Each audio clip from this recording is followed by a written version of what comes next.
Hello, Stefan here. Um, Welcome to the stream. It's 8:41 here on the West Coast. Sorry I'm a bit late. I really hesitated there tonight to know if I was gonna stream or not. I'm still under the weather quite a bit. The weekend was terrible, like really horrible. I was had this cold slash flu, whatever. It's been going on for a week now, and it's been pretty tough. So my apologies for not streaming on Friday like I was supposed to, but I really couldn't do it. I couldn't muster the courage there. It was just too hard. It was really not good, and I think it would have been pretty bad to hear me sniffing and sneezing and throughout the entire 3 hours. So kind of wanted to spare you guys as well. Hopefully this one won't be too bad. We'll see how it goes. I hope I won't have to cut it soon. We'll see, but maybe we won't do something too complicated. Maybe we'll try to make something anyway. So I figured I would do another environment because there's quite a bit to do for the game, and also maybe a little less demanding since I'm not at fully 100%. So we'll try and do that. And I was thinking I'm gonna do a church, like a building. So you probably wonder why a church, and the reason is because I kind of want to, for the game, so I think I want a game to be set in the on the northern eastern coast, because the main influence there is all the literature from Lovecraft and Stephen King. Stephen King is writing out of Bangor, Maine, and most of his stories they take place in that area, northeastern United States. And Lovecraft was the same, the guy who wrote the whole Cthulhu thing and all this crazy mythology, was writing out of northeastern United States. And then there's also a lot of history of witches and all of that stuff from the northeast coast, and the reason mainly is because that's where the pilgrims set foot for the first time on the continent. So there's a lot of history there that is very charged with religious undertones, demonic possessions, witches, witchcraft, and all that sort of stuff. So it's kind of an interesting background to at least to make a game. If you look at The Walking Dead, they said this more like in the southeast, Atlanta, Louisiana, South Carolina, North Carolina. But then I think I want to go a little up north from that, and have the game populated with the entities that come from another dimension that could be related to portals or stuff like that you can that are easily associated with all the mythology that goes around witchcraft and demonic, satanic, whatever things. More on the for me, more on the sort of esoteric side of things rather than religious, very much like Lovecraft was doing. So and so obviously I'm gonna need a bunch of buildings for the characters to explore and all that sort of stuff, and all those little tiles that I'm doing are the representation in terms of the actual places that people can move through on a sort of schematic map, if you will. And then once they get into a certain environment, then I would probably blow out the action into a sort of a 2D slash semi-isometric view, maybe 2D with a little bit of parallax or something, a little bit like Darkest Dungeon, I imagine, and then have a specific representation for that. So church is a good building because you can have a bunch of things happening in there, and they're also very iconic in the Northeast. Specifically, you look at so I gathered a bunch of references that I like.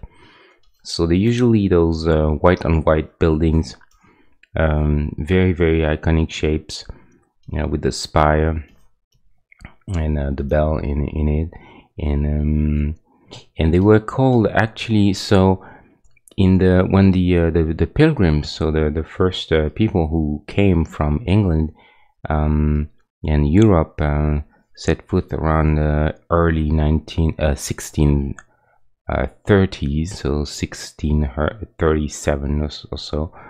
They came because they were Protestants, and they also were what we call the Puritans. So basically what happened is that in England, most notably the Church of England was getting a lot of influence from the Roman Catholic Church, and that didn't go very well with some English people who wanted to go back to a more pure doctrine of a pure Christian doctrine, and so those guys were the Protestants called the Puritans. That's why they call them the Puritans, because they wanted a pure version, if you will, of the Christian church, and they really wanted to get rid of the Catholic influence, which they deemed was a little too permissive and not so clean, a little too far from the original precepts or whatever. I'm not necessarily a religious person myself, but I kind of looked into it because I always like to try and find a little bit of a background about anything I'm doing. And so those people, the pilgrims, they figured they were very much persecuted in England. So they decided that America seemed like a good place to go, in order to separate really and do a clean cut from the Church of England. So they moved, and they took on the Mayflower, the very first ship, and then many ships after that, and they arrived in New England, northeastern United States. And this is where they started to build their first churches, which at the time were called meeting houses. Actually, they were not necessarily a place so much of a religious congregation, but it was more of a central place for any town or village, for the people to gather and talk about the matters of the town, a little bit like the town hall nowadays, and this evolved into a more sort of a combined usage of, because religion was very much embedded into the social life. It was not really, there was not so much of a separation back then in the 17th century between your normal social life and congregation or the matters of the city and the religion. They were very much embedded. So that's what they call them, meeting houses, and then they turn into churches, like more official churches, Protestant churches. The Quakers were a part of them too. So this is what they called. I really like the look of this. This is what they call the colonial style, because there's many different colonial styles. There's French colonial, which is based on what the architecture was in France, and then the French they moved even earlier than the English in Canada, in Quebec, around the very early 1603, you know, very early, even before the English. And they tried, obviously people, you know, when they move to another place, well, they know how to build things. They build things pretty much the same way. They adapt to the climate, which was colder in northern United States, but not that much colder, because actually the latitude of Montreal is about the same as Paris, so it's not really that much colder, actually, at least at the time. And now things have changed, but they build the same thing, and they call that French colonial, you know. And then the English came in, and they called their architecture English colonial, and the Dutch, there was a big Dutch community who set foot with the English. Very first pilgrims were both English and Dutch from Holland, Amsterdam. They also had a similar issues of separating the church, so they went on and followed the English. And you have a lot of houses in the northeastern United States, Maine, Connecticut, Rhode Island, Vermont, what else? You know, all those, New York, New Jersey, Philadelphia, Pennsylvania. All this area there is very similar look and feel, you know, which is the very early colonial area, and that's why the architecture that comes from there is called colonial, and then slash whatever country came, colonial Dutch, colonial English, or colonial French. Anyway, so this is what they call you know, a typical colonial style meeting house or church. So I kind of want to make a building like this. I feel like they're both kind of beautiful and creepy at the same time. They very much have this Sleepy Hollow feel. If you remember Sleepy Hollow, there I got a quick, a really dirty screen grab of the film there, the Tim Burton movie from it was done in the 90s, I think, with Johnny Depp. It's based on a very, very famous English you know, fairy tale of that guy who got his head chopped off, but you know, prowls the night and seeks revenge against the people who did that to him. And so you can see this very similar look. So you get a main sort of building there. The you know, the shape changes a little bit depending who made this, but it's very similar. And there's some sort of a second wing there that I like, you know, perpendicular 90 degrees. Not all of them have it, but some of them do, like this one. See, the spire changes a little bit depending on what country and what influence, but they always have this sort of spire where usually they have the bell, you know, the bells to and then I really like the red door. It's very creepy to me, that bloody red door in the middle of a white facade. I think it's pretty interesting. I think we'll try to make something like this, you know. Probably I like this one really. I really love this one for like the interesting shape of the main building, the door, and all that stuff. But I think this spire is more iconic, so we'll probably go for something like this. We'll stuck onto a building that looks like that, and we'll do sort of our own version of it. Yeah, there's a film that I really recommend, actually, if you're into the whole like Salem witches and, you know, and all that sort of stuff, and also the life and the beliefs of people who came there in the United States somewhere like 400 years ago. There was there's a movie from Robert Eggers called The Witch.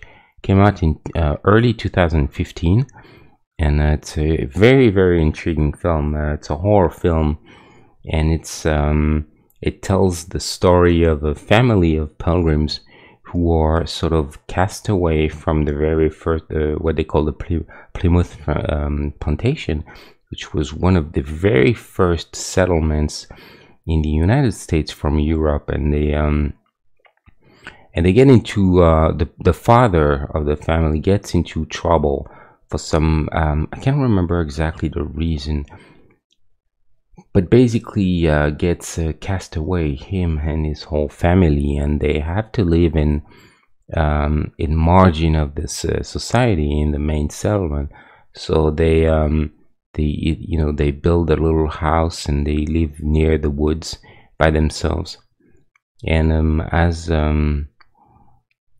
as the film evolves, they all sort of fall prey to a weird, how can I call that? Some sort of hysteria, like religious fervor, hysteria, where they're more and more convinced than one of the children. They have 3 kids, a baby and a boy, young boy, and a girl, like she's a teenager. And the baby disappears, and they're more and more convinced that one of the 2 remaining kids is under the influence of Satan, and it's a witch or something. And it goes downhill from there, I can tell you that. So kind of a horrifying story, very, very it's more like psychological horror. You're not gonna, there's not that much gore or anything, but it's a really fascinating film because it like up to the very end, you're always under the impression, depending what are your beliefs are, you're sort of tempted to believe that there's definitely something off going on, or maybe it's just all in their heads, because really they've been cast away, they live by themselves, close to those dark woods, and they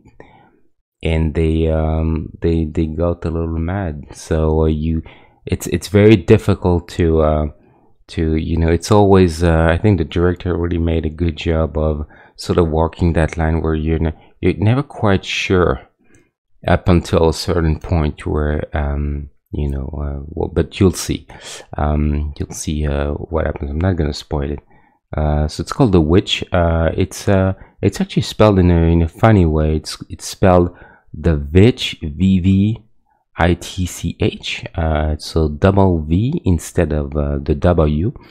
And the director was saying that's because he was looking at all the documents and scriptures and realized that back in the day, whenever they lost the W or they couldn't find the W, they used the double V instead. So it kind of gives it this sort of ancient, creepy feel even to the title. So pretty good. A $4 million film, very, very cheap. Ended up making I think $40 million. So it was a pretty good success for very much an indie film, and it's extremely well done. Extremely well done, I think. I'm kind of excited to see his next one. I think it's coming out next year, and it's called The Lighthouse. And I'm not sure if it's the remake of Nosferatu, but I know he wants to make a black and white remake, like the original Nosferatu. So we'll see what it is, but pretty excited about what's this guy is gonna come up next. So anyway, we're gonna do this. We're gonna do the Sleepy Hollow / The Witch / New England classic church building. I think one tile might be a little too small. It doesn't really matter that much, but I think not too sure. My idea was to just adapt the size of the tile depending on what I have to do. In the game, you may encounter several tiles of, for instance, forest, and then you're sort of like every tile will represent a certain area for as the smallest possible, you know. But the church might be sort of a medium-sized environment. So then in that case I may need 2 tiles, or maybe just 1. The hospital there was like considered like a big building, so I used 4 tiles. But it wouldn't really necessarily affect, I think, gameplay, because like I said, this is more like for your map, if you will. So I think 1 tile might be just a little small. I'm trying to think of this barn. If I could do a little church, I guess I could probably do a little church on a super tiny space like this. But I wonder if I want to do 2 tiles and have a little bit more space. Not too sure there. What's the best to do? Not too sure. Let's see. Hold on. This building, farm. I'm gonna take that farm, move it over, because seems like best bet to start.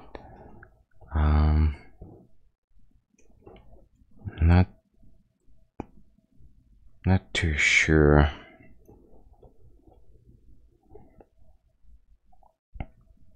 I think I wonder. So here's what I'm thinking. I think maybe when I did that, I think it was fun to make that little barn, but I wonder if I could have done 2 tiles for this, and maybe I need to go over this again, because this is a shack and it's occupying 1 tile, so this would be a kind of like consider your small environment. So maybe I should do.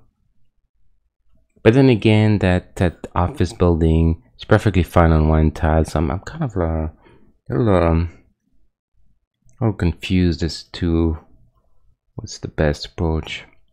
Tell you what, I think we're gonna try on 1 tile, and if I feel like I'm getting too constrained and it just doesn't pan out, we'll move on to 2. We'll just stick another tile next to this one and go a longer building, because it would make sense, you know, considering these buildings are rather, you know, longer than they're wide. So maybe we'll try that first. We'll try with 1 and see what happens. Okay. So there you go. So let's go right into it. So we're gonna take off whitish. It's always same idea. Start with I guess I could take the color of the snow. We're not going to be able to see much on the background, but it's fine because we'll have the roof to help us. So I have to decide what kind of shape I want. I kind of like this shape.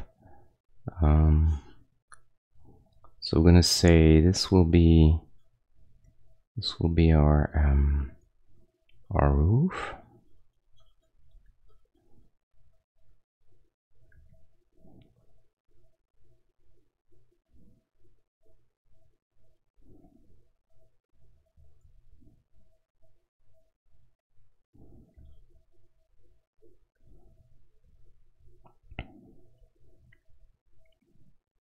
And then here you'll probably have a spire, whatever, and then some other roof on top. I'm doing this very bad because I just want to make sure that I don't. So as usual, we'll cool down the shadows quite a bit. We'll see proper values eventually. But for now, I'm not too worried about that. I just don't want to paint myself into a corner, so I'm gonna go really quick there, very quick, very fast, just to try and get a feel for it.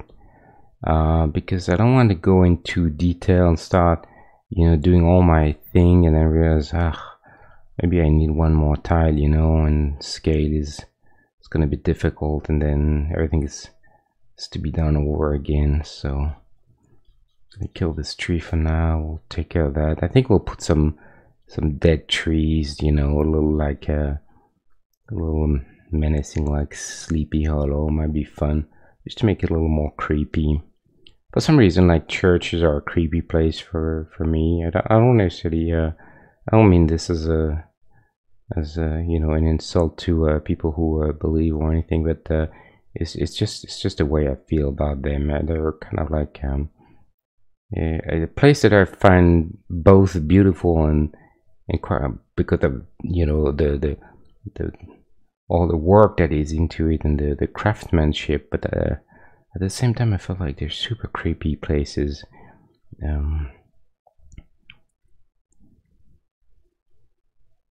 You can never kind of speak, you have to keep silent. It's all sort of it's pretty intimidating. Not necessarily creepy, I would say more like intimidating, and I guess that's exactly what they meant to be. They're meant to be a place that inspire, if not fear, at least a certain level of respect and deference. So I think that probably makes a lot of sense. Let's get rid of that wheel. We don't need this.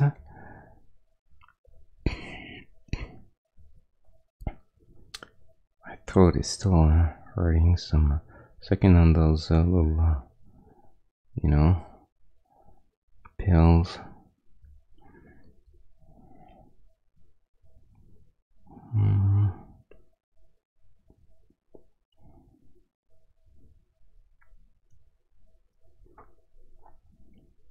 I'm really tempted to go one more tile. I think it's gonna be more fun to do. What the hell,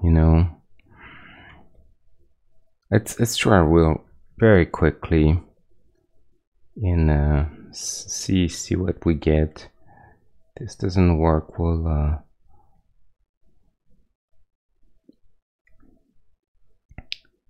change our minds. But for now, I think it's worth trying.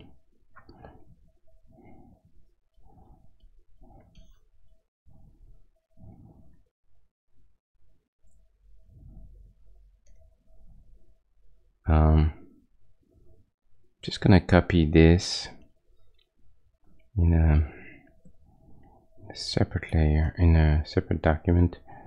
Double the size of this. This will be a quick way of doing our main building.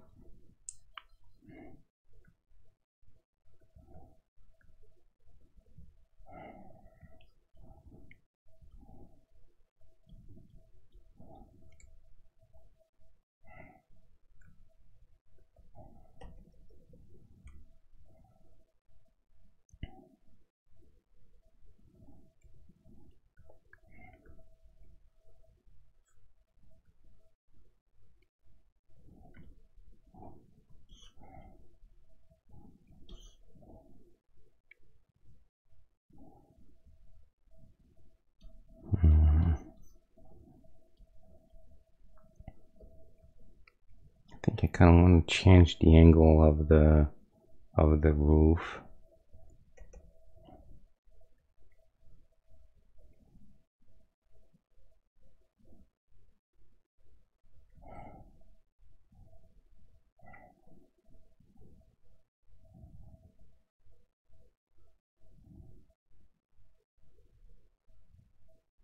At the same time,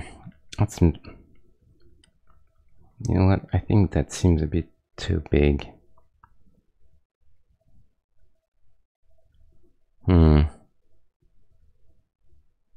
Yeah. No, I don't think that's the right thing to do. I think there's going to be too much. It's not necessarily the size. It's more that I think in the end there's going to be a level of detail that's going to be too different from everything else. It'll be just a little too over detail. So I'm going to stack this. Use as much space as we can there, but I think I want to keep this small. In fact. Sorry for the back and forth there, but sometimes you just have to try things to know really what's gonna work, you know. So I'm a bit more confident doing this little building.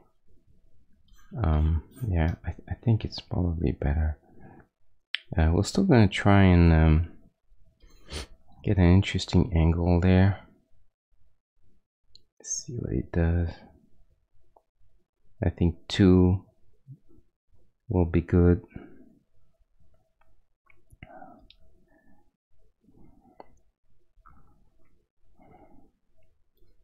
Then we'll have to do another. Try to get. Like to try and get another little roof here, like this guy. You know, this is kind of interesting.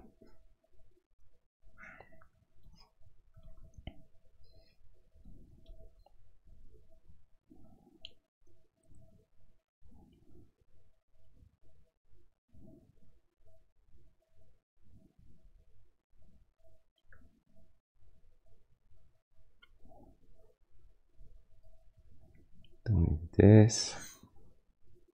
And just another window there. Here it's gonna be 2, 2 all the way. So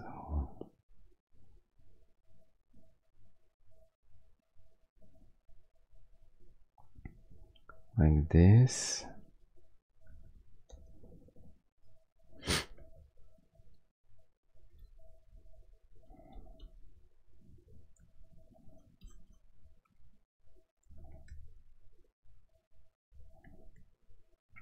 So this angle needs to be obviously the same as well, angle there. So I guess we'll start here. So we'll do 2, 2, 2, 2, 2.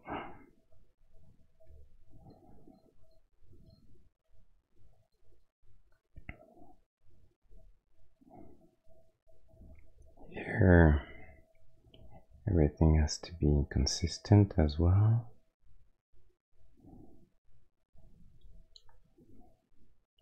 Looks very long right now, but I think if we have a second wing of the building there, perpendicular, I think it might be a little better. Worst case, we'll shorten that that building, the length of it a little bit, I think, but we'll see.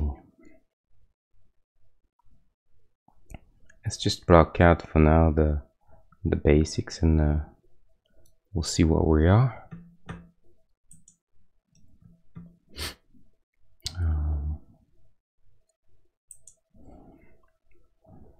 Hold on. I have to do a little pause just to blow my nose for a second. Hold on.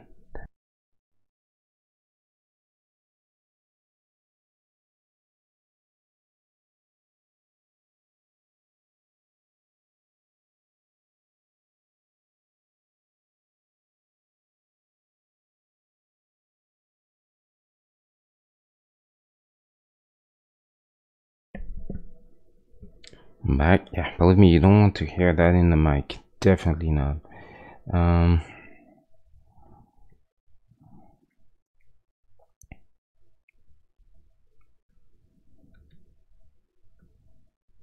So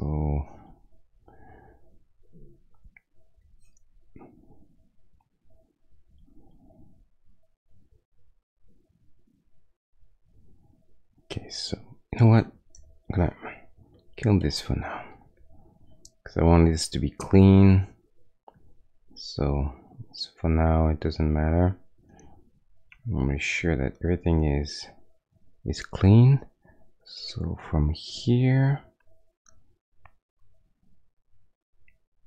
we're gonna start going top, 2, 2, 2, all the way, at least so that we have something clean. Now we're gonna have our, so this I think I'm gonna cool down a bit.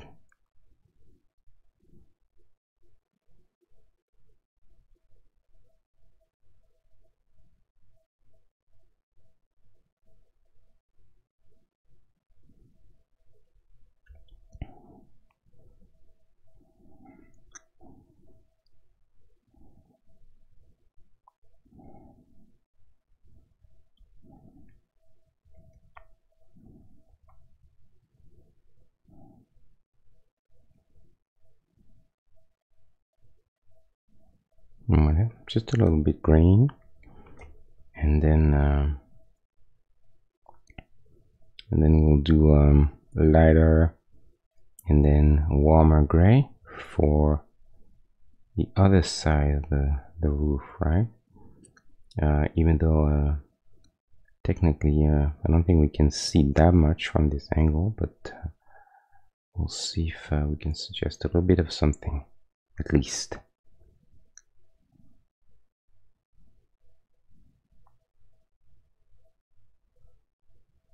And we'll see how much is too much.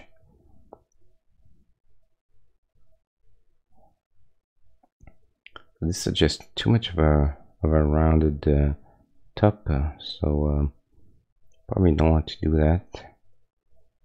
These churches are pretty clean triangle, you know. So the top is very much like a point. So we can't really show too much of the other side of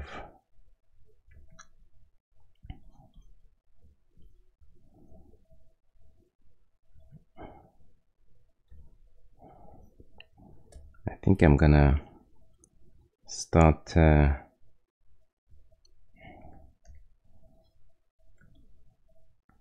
just shortening that building overall, something to a reasonable amount, maybe around here.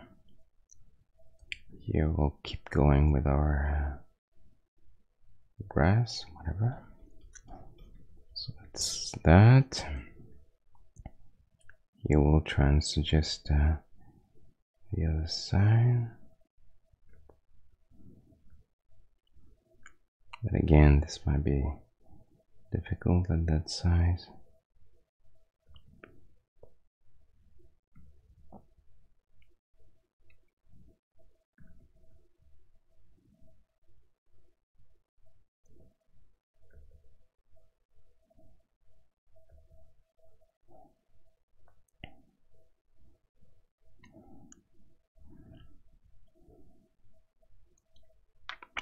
It's really just for roof. Just trying to do this little thing here. We'll have a door somewhere in there.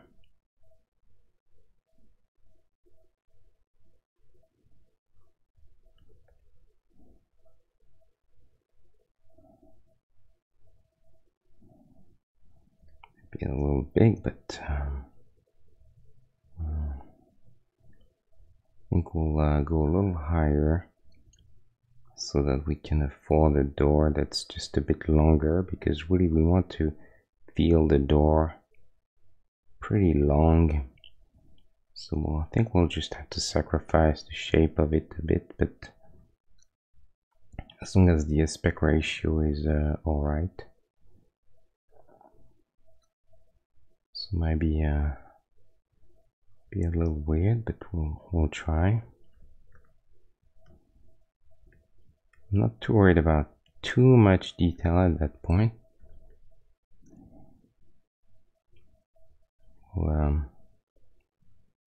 We'll deal with that eventually. 2, 2, 2, say 2, 2.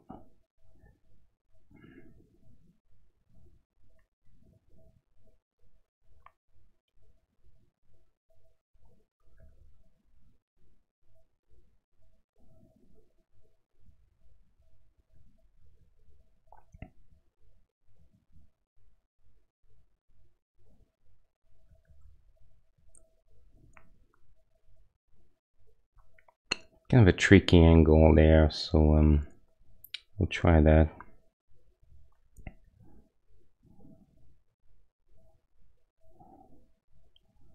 This will be the corner of the building.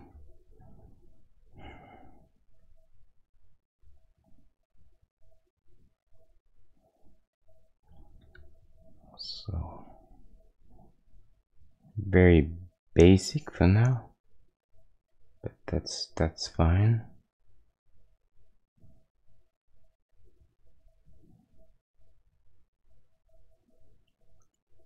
So we're only interested in trying to convey what we can. You know, the thing that I would really like is have to have a little bit of space there for a window or something. So I may have to go. I think we're gonna go higher with the building overall, just to leave some space in there. We'll see how it goes.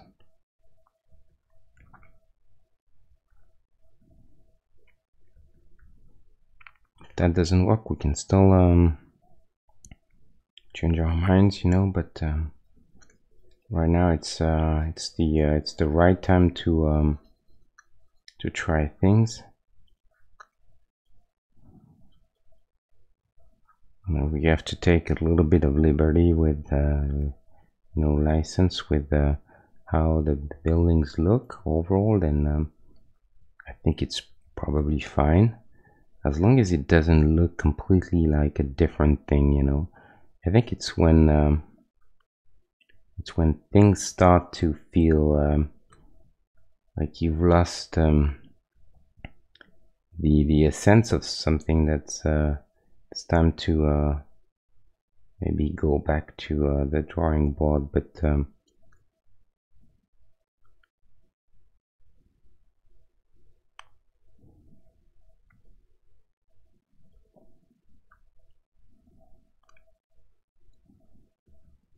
that here, hopefully we could have like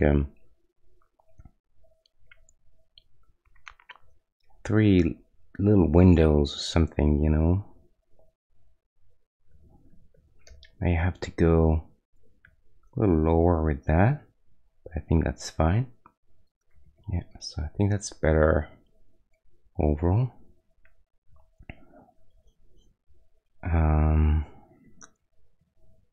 Okay, here we can suggest some shadow, maybe.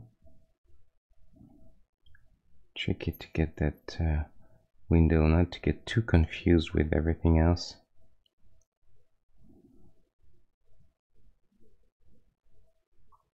See how it looks. Let's try and get I think I'm going not doing the right thing here. I'm in way too much detail too soon. It's not important, this, you know. I should take care of getting that spire and that secondary wing of the building. This is way more important. This is not the time to play with that sort of stuff.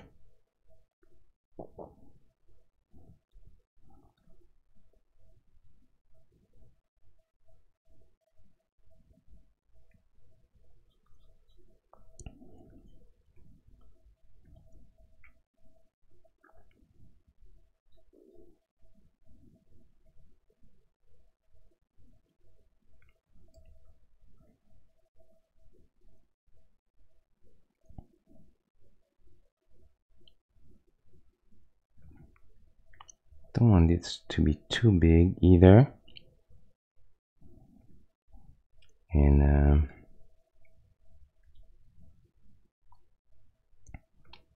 think here I'd like to have suggestion of a little ledge or something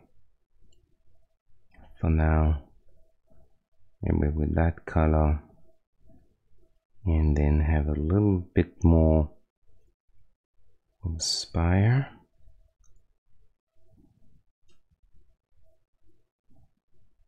Trying to look at the distance, you know, a little high there. I'm gonna come down a bit. It's about the same size, maybe even lower. And then here we're gonna try and start getting this sort of roof. I'm gonna change this a bit. I'm gonna have the roof all same color as this, and the reason is because otherwise I'm afraid it's not gonna read at all, you know. I like the multiple angles though, you know. It's like it's facing, it's like really, if you look at this, it's really 1, 2, and 3. Might be tricky to do though here.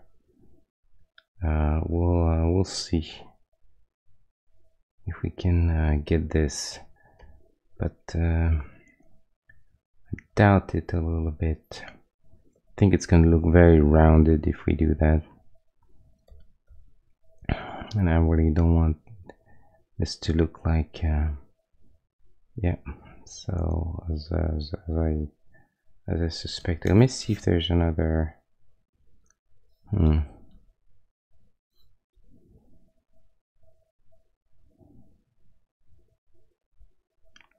kind of like that too.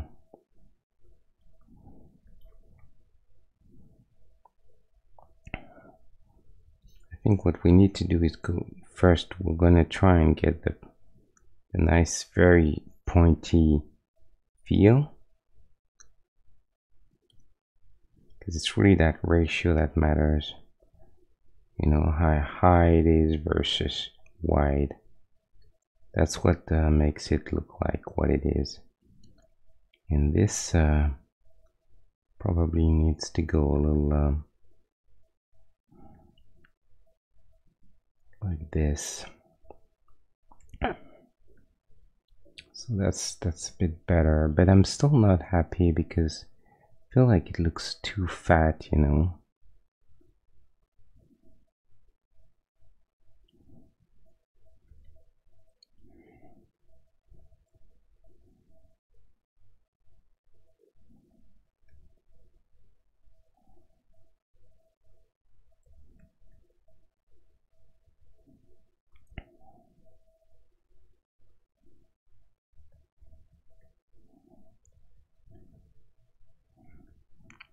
This is the part I regret not having 2 tiles. Maybe I should have gone for 2 tiles.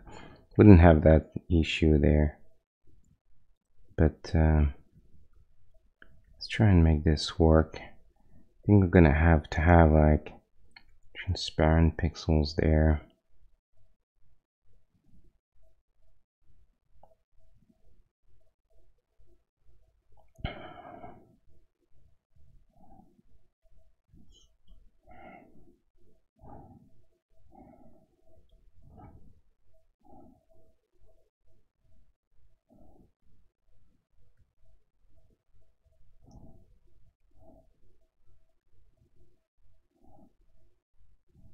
Try and go a little higher.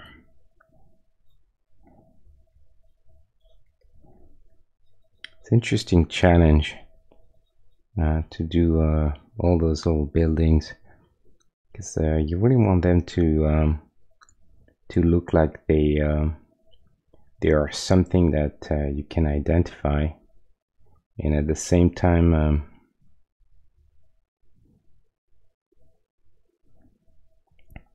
you really don't have much to play with.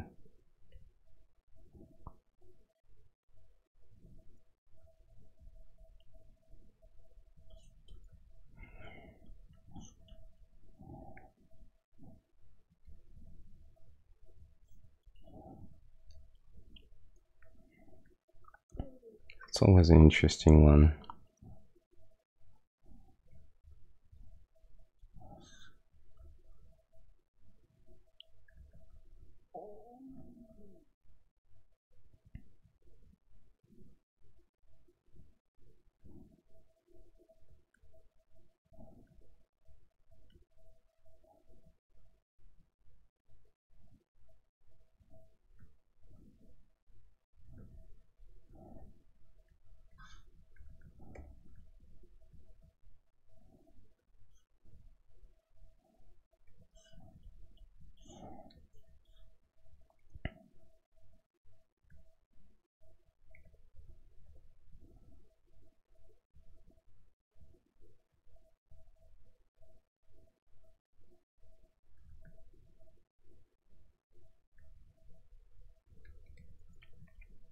So I feel like this is an interesting compromise. Just gonna flip it real quick. Get a sense of overall proportions, everything. You know, I do wonder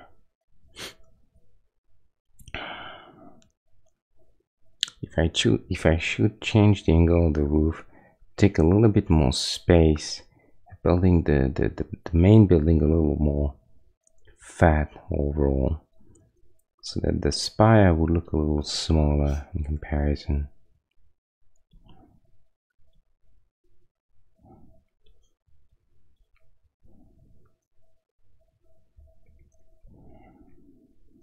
I just made a copy of the layer, and I'm just gonna try this very quickly. So I'm gonna go with a different angle there, because I want to make sure that I'm not wasting an opportunity here. And I think this looks better.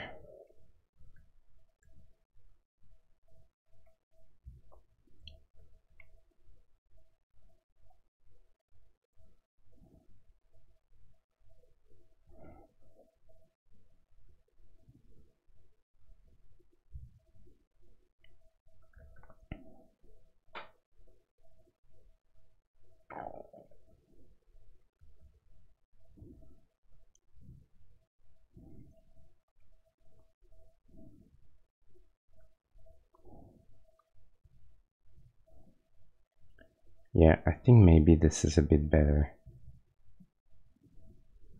This is more, this to me, this shape says more church to me for some reason.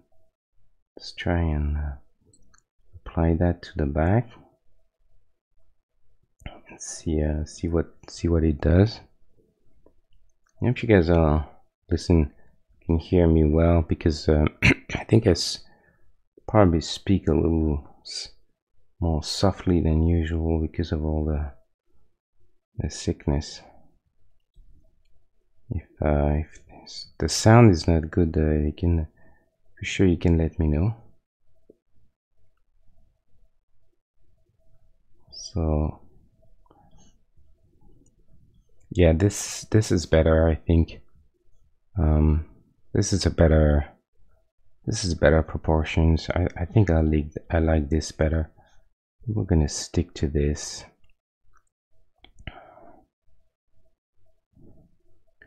Now, we really want to make sure that we feel the point here, right? So that's good. And then I think that was all right.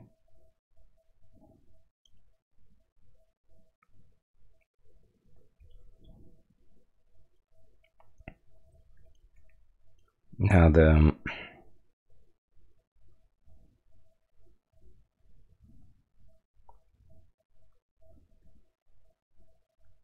added benefit of this is that now we have more room in the front to do something a little more interesting. And I think what I want to do is try and suggest hold on, a bit more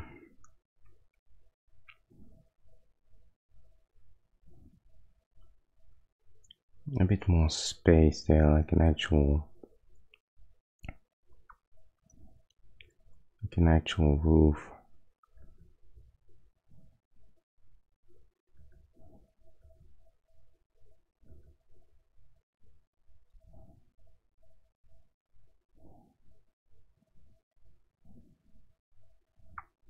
And then maybe we could have some sort of shadow in there.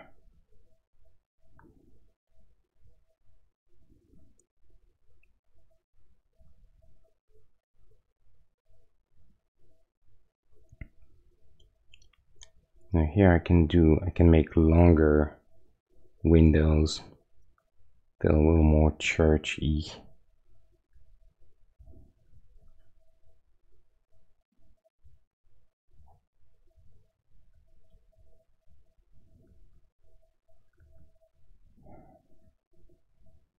Then we'd have our door. I want to see if I can maybe make it just a little bigger door, but I'm not sure it's the best way. Maybe you can go a little higher there.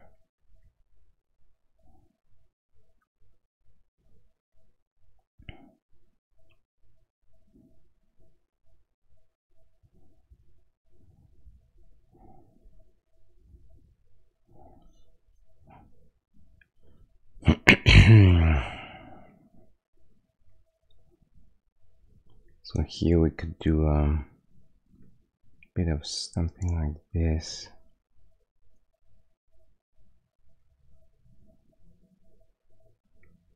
And do the opposite there.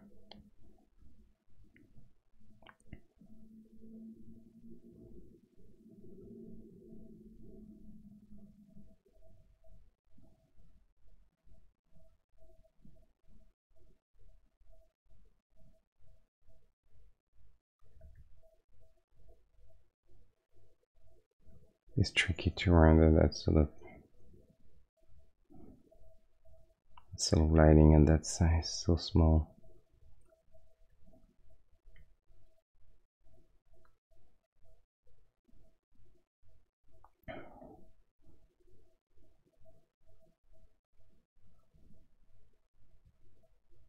See, ideally I'd like to suggest that there's like a recess, you know. This is difficult.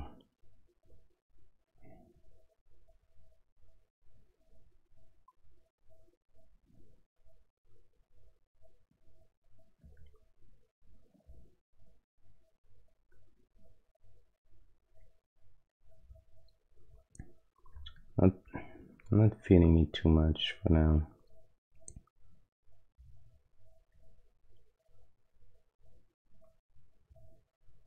I'm probably gonna have to keep it simple.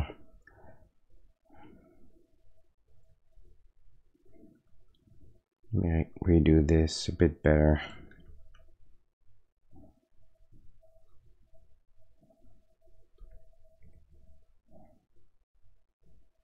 So a roof there.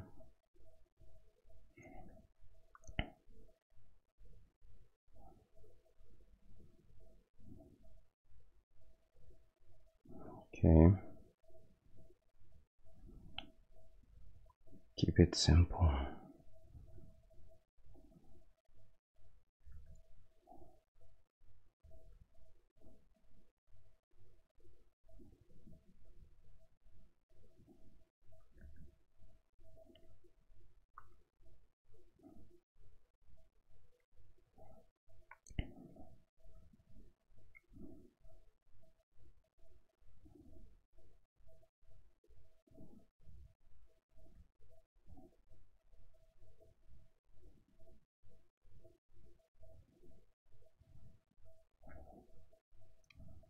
So we have our door here. Like this.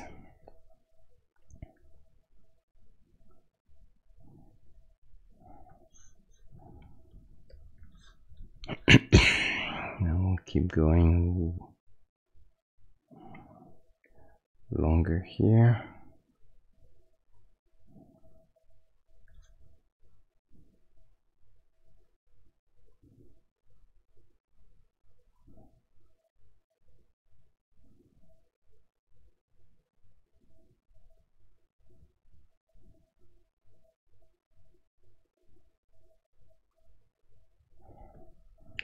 I'm gonna have to move the entire thing now.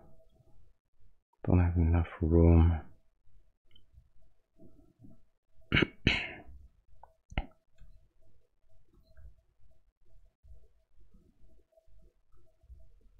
Gonna move this. Oops.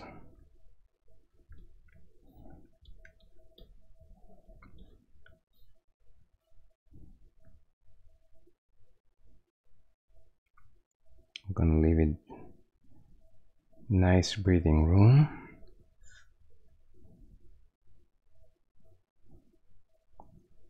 It's gonna be a bit of dirt and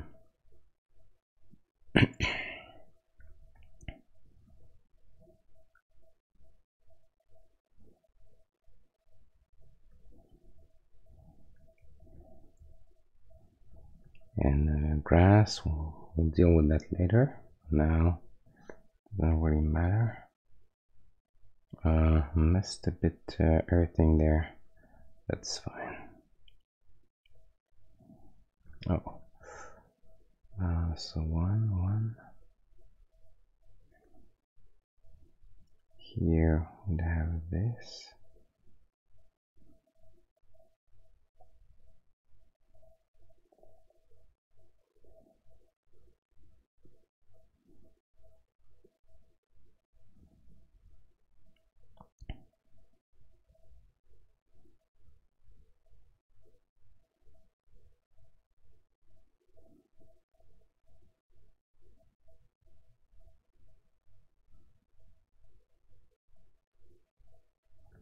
I like to suggest a little wall there, second wall.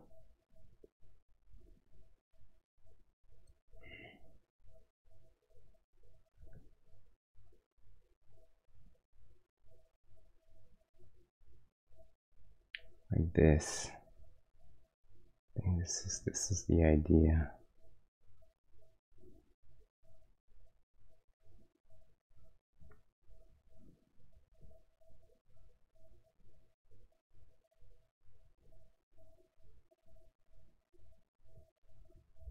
We'll deal with that later.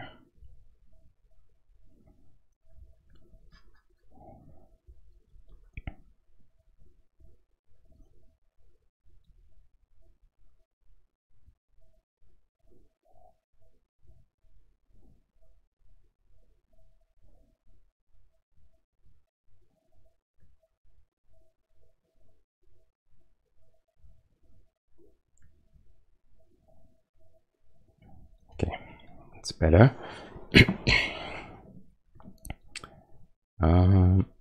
Let's see if we can.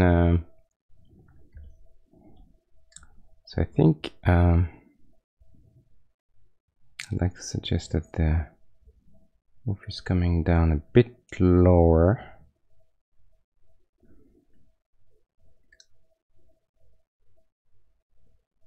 And that there's a bit of overlap.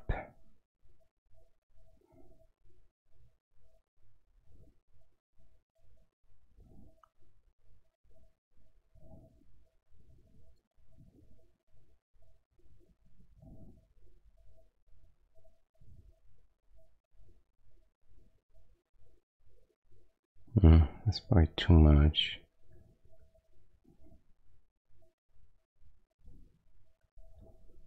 We'll do a bit of a shadow there. Let's try 2 rows.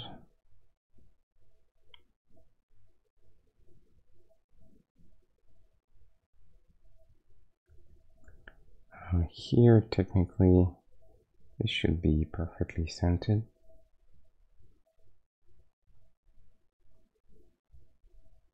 Like that. So that feels a bit better.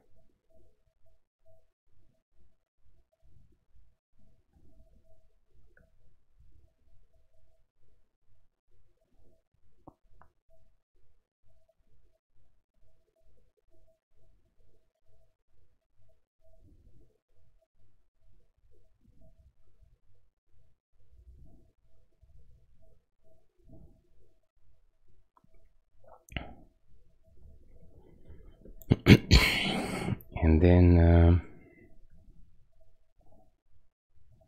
here it's important to make sure that we keep the same angle. So we have our cut there, and then our secondary wall starting somewhere in there. Here we'll use because we want to have an extra shadow there from this wall shadowing this wall, but I don't want to go the same value, so I'll use a different something that's in between the two.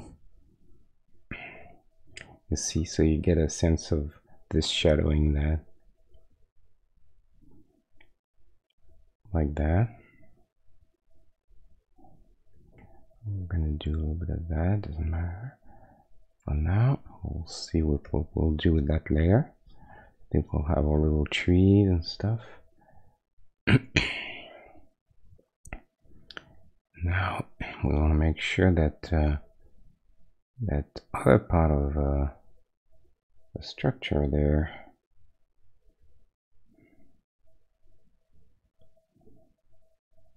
stops where it should be. So this part of the building continues over there, and this overlaps.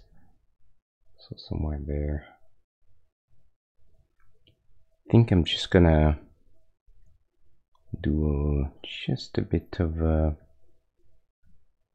outline there, just a tiny bit. I think it helps to read, you know. Otherwise, kind of hard. You miss this edge, and it's I think it's problematic. Here I'm gonna go dark too, because this, what you see there, is really the under of the roof, so it should be shadowed too. And we can go down a bit more. It's just that overlap I was looking for. So this is getting better. And you see the old one, how you think the whole structure, because aspect ratio of the different buildings, the size of this compared to the main building was kind of off. Didn't feel like little buildings. So this feels better, I think. Put it back the other side. Just I think we'll put little trees like this maybe around, but for now, let's see if we can have a secondary building there. So I'm tempted to go either do this, you know, like that's a lower roof, the windows, or why go the other way, like a building that's like 90 degrees. Not too sure what's the best for that. I guess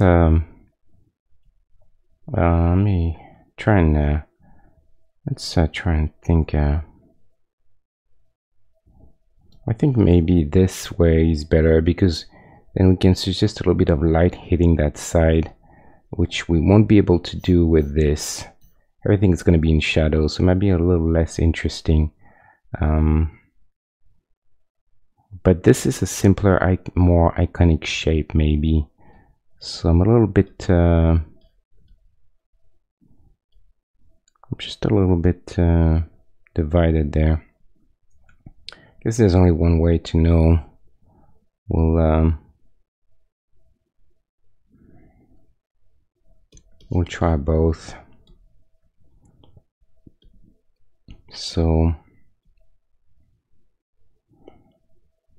here would have just the edge of it getting the light. Maybe it needs to go a little further. You know what we could do for something like this, maybe. I don't know.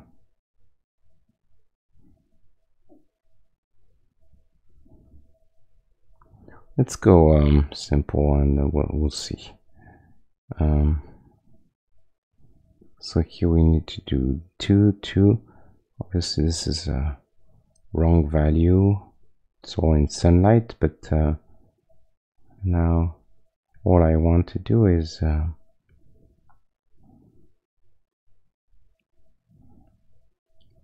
just create the structure.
kind of a bad angle too.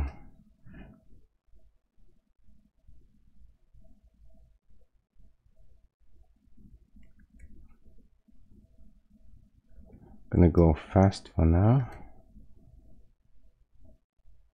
because I'm not sure this is what I want to do.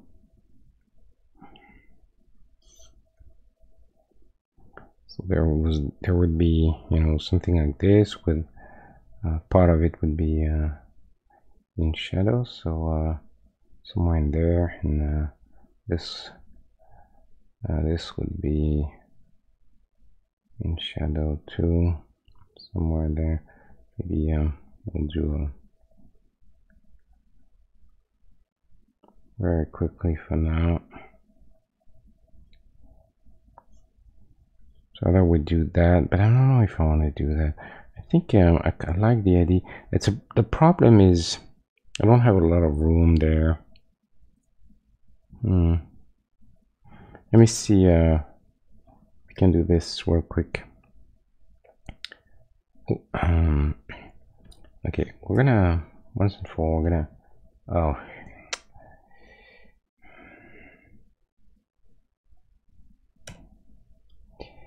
we're going to put the entire building on a separate layer. It's going to be much more convenient to move around and do whatever we have to with. Once and for all, I'm going to do this. Okay, let's get rid of that. Okay, be much easier to deal with. There you go. And now here we'll do the opposite. We'll get rid of everything. Gonna take I think I have a tile somewhere, like a clean tile, which was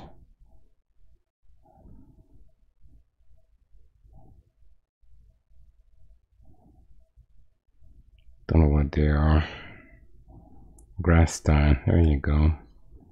Let's take this guy.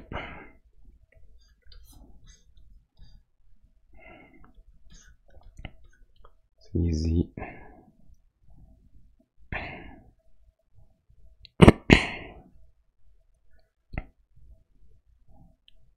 So, okay, there. Now it's all clean. No. Let's two go together. And this goes on top. There. And this will we'll do this for now.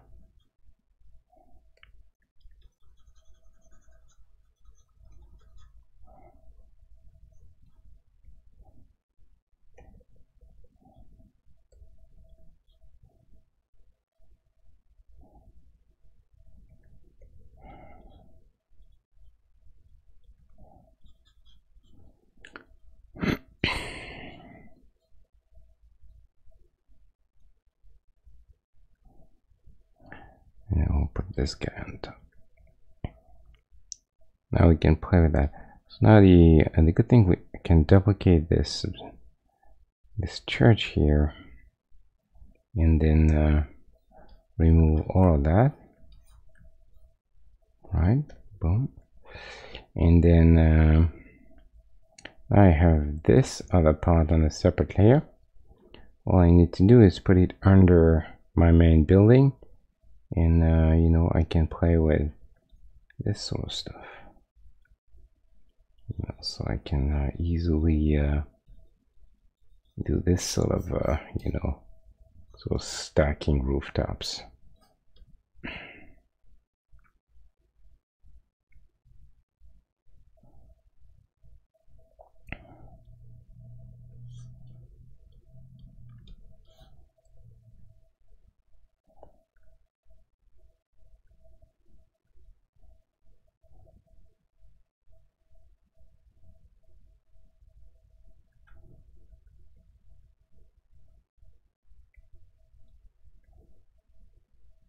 In fact, I could even do better.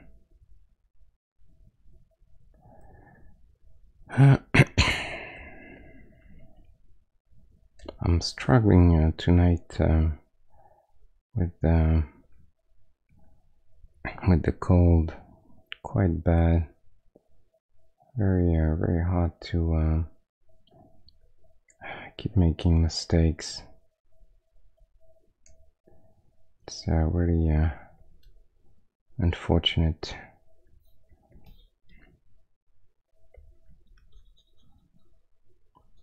I have to deal with that. I was really that close to cancel the stream tonight too, but I figured twice in a row would be really bad. So I figured I'm gonna try and force myself to get into it, you know, and sometimes just doing things, you know, your kind of energy level goes up, and the less you do, the more you tend to get tired. But if you force yourself a little bit, you end up in a better space. However, I can't really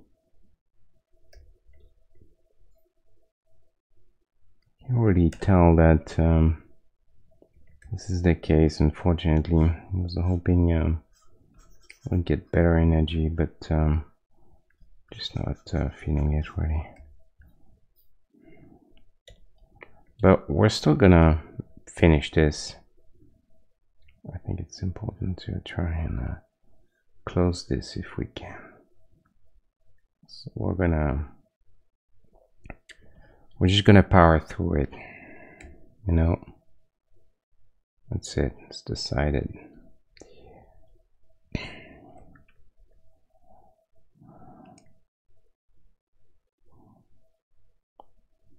Doesn't matter.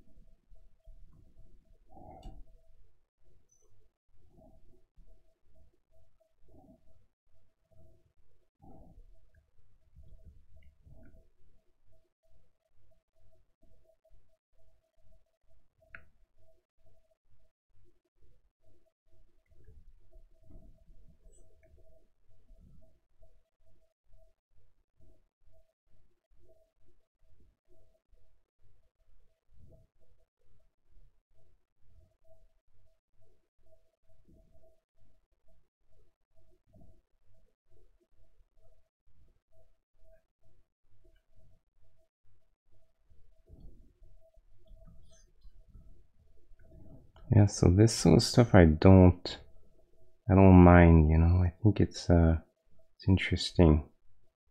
It's subtle enough that it has a little bit of scale, and so I kind of like this.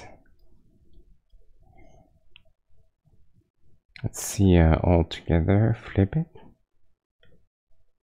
Yeah, I think it's an interesting. I wish it could go a little further though. I think we're gonna try and shorten this building a little bit more. I hate to do this because I think the proportions were nice, but I think this guy needs to go a little further.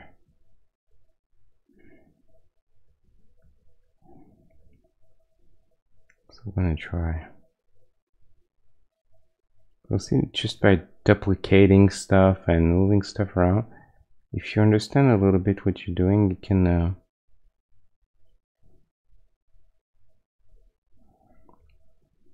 can do quite a bit of trickery, and you know that everything is still about right, you know.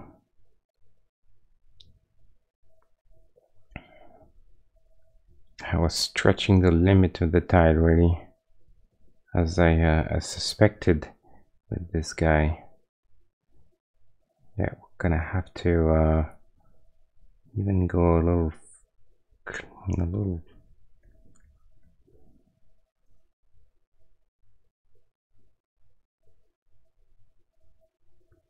Let's see if this is possible.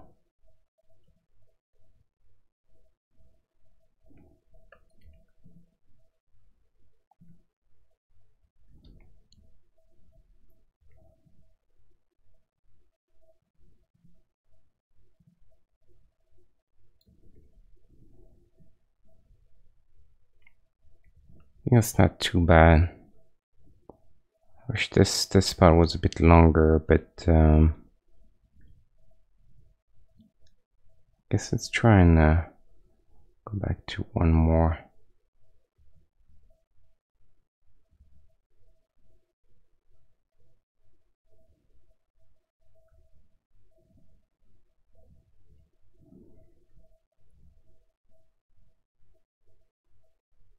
I'm a bit confused. I got so much stuff going on.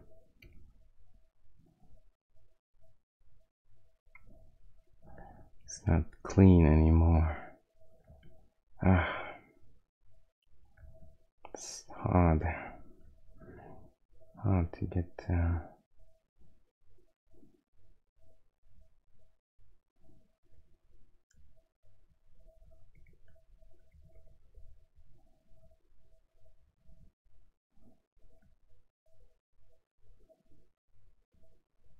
okay.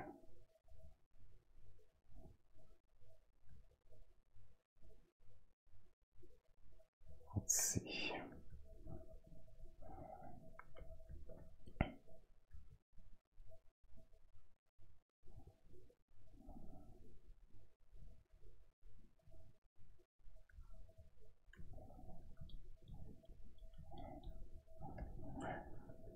Okay.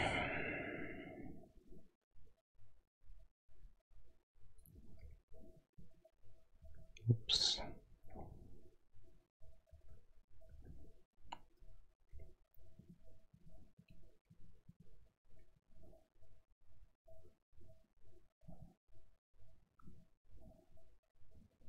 I think we can cheat a little bit.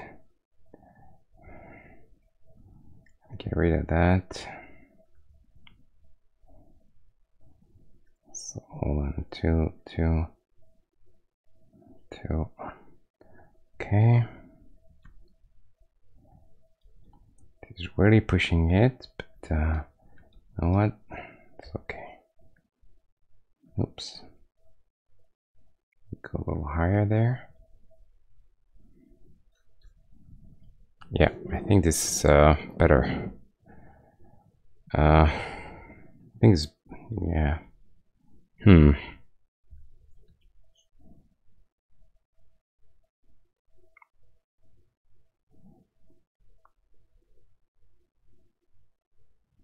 So here we're gonna have to kill a few pixels. No choice. It's really, yeah, it's really stretching everything.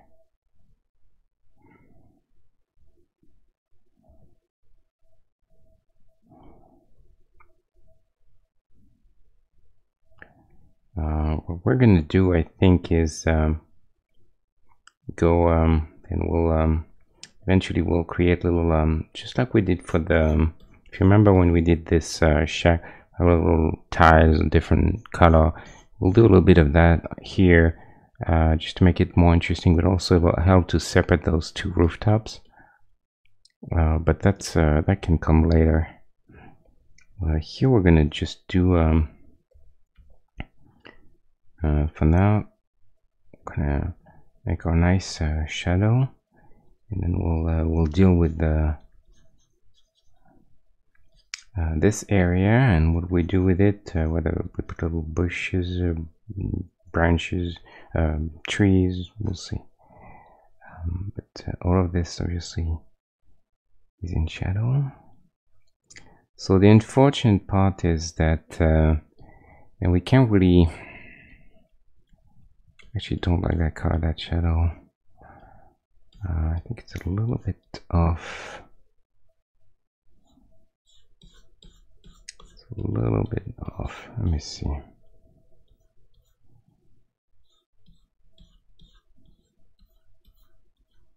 That's my farm. Can I kill the farm?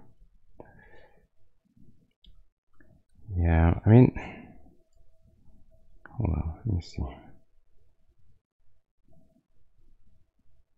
Yeah, I think we're gonna go just a little cooler. So changing the hue. The hue, we're gonna go a little cooler. So more towards the blue, like this. So that's that for now.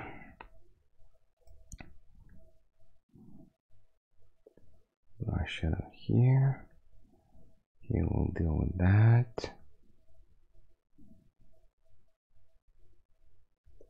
So yeah, the unfortunate part is that if all of this is in shadow, obviously this must be in shadow, and then we end up with the problem that it lacks a little bit of contrast. But so we'll use that other color to suggest that this spot, you know, is also in shadow, but we'll still want to separate that wall from this wall. So we'll use a different something that's kind of like in between the two, if you know what I mean. I'd rather have light hitting a little corner of the building there, but for this, in order to happen, the shadow would probably have to stick around this area. It's almost like a midday, you know, lighting situation, and then light would hit the corner here, you know, and that would make sense, which we can do. But the problem doing this is that then lighting becomes a little inconsistent with all the other tiles that have longer shadows, although you see everywhere there. So I think we're just gonna stick to the longer shadow and consider this in sort of like shadow, but with a little bit of bounce, still all, you know, skylight hitting this area, so it's not completely the same. There's just a bit of difference there between this side and this side.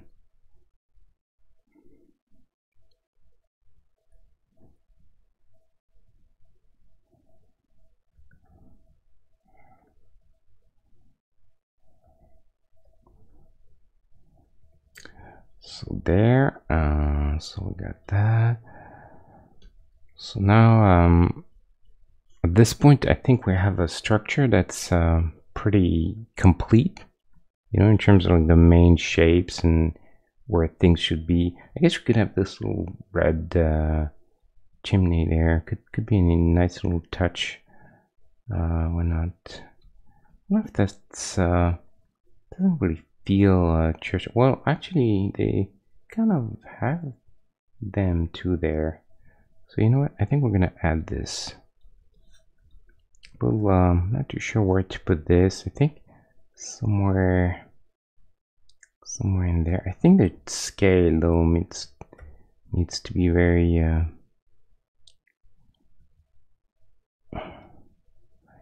very much controlled. Don't want to do something enormous, you know.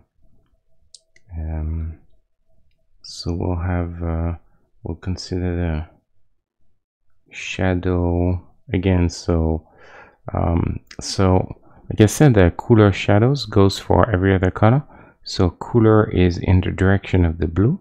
So if I consider that my brick stone, you know, my brick is in sunlight is about the bright red, let's say somewhere in there, you know, that's my hue. Let's say somewhere in there. There. Then my shadow will be darker, so we'll go darker, right? Down, a little less saturated, and then we'll move the hue towards the blue, so almost sort of a bit more purple, less saturated. Maybe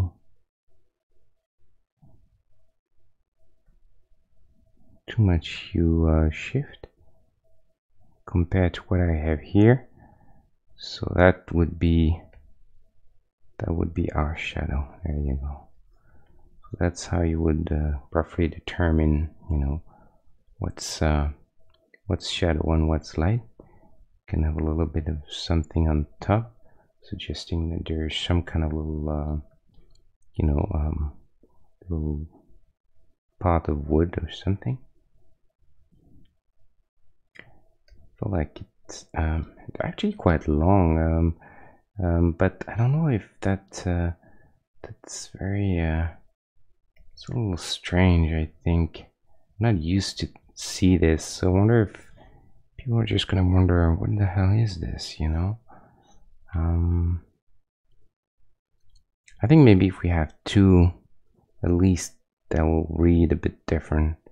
Let's try and have two and then see what it does. I'm still not okay. Hold on, let's separate them first. I think the placement is really important too. So let's say it's our chimney. We're gonna go even one less. We're gonna try and sit them on top like this. Or maybe shall we have them completely in shadow? Why not, you know, like something like this, like they're actually on this side. Maybe that's one way of doing it. Not sure. Well, we can experiment with that. Maybe a couple like this, you know. Maybe we can go a little less saturated, a little darker, because maybe something like this.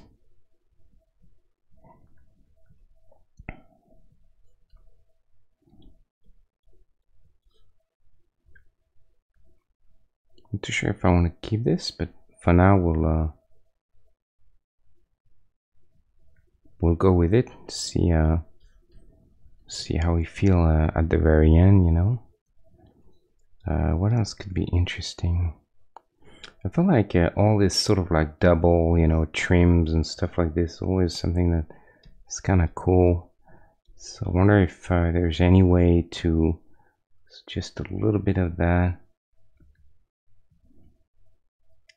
But it might be a little too much for our size, unfortunately. Maybe with a very light color, it doesn't look too big. And then maybe we can leave the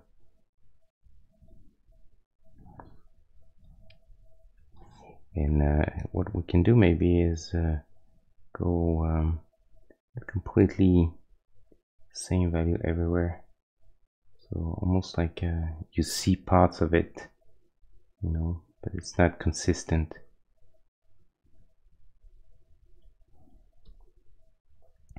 And then we could do the same here.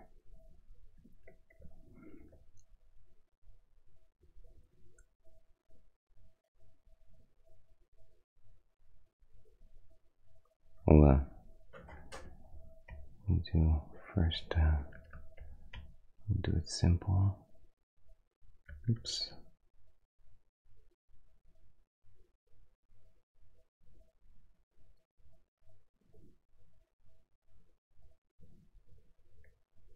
And then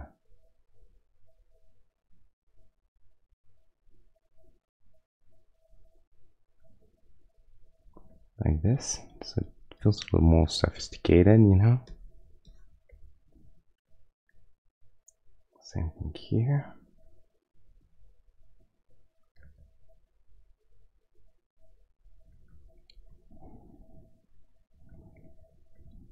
And actually, all those houses, they were made of like wood, I think, and they have those, you know, those horizontal planks. So I wonder if we can suggest this. Let's go all the way. See if might be just too much, but we'll see if we can suggest that. Nope, Sorry.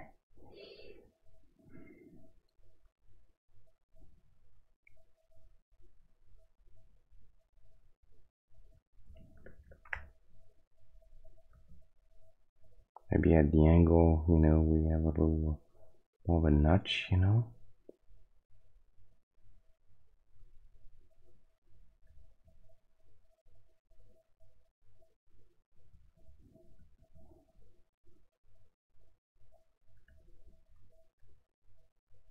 Here we just make a very simple suggestion. I think this could work. It's very simple, but it reads more or less as what we, I think, what we intend to do. The stage is becoming more of a, really, like I said, a suggestion rather than an actual, you know, systematic rendering of every line, because there's just not enough space, so you can't really overdo this thing unless, because if you do, then things become a little hard to read, and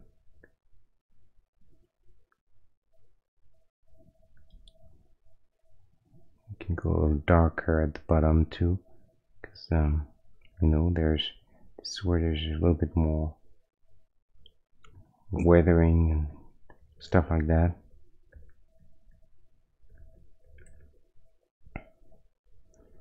But I think I need to put some other windows on the side first, long windows like this, so we'll try that.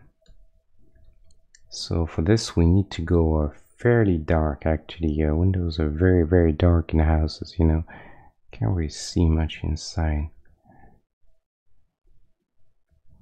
So we're gonna see if we can suggest a few windows, maybe close, and then like a third or something.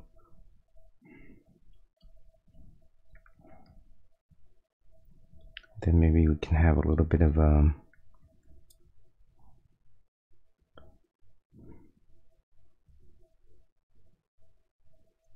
suggestion of just you know, a little like a little panel there, like two different panels. Let's see, close did they get to the ground? Actually quite far, closer to the top, but I don't mind that. I think it's fine.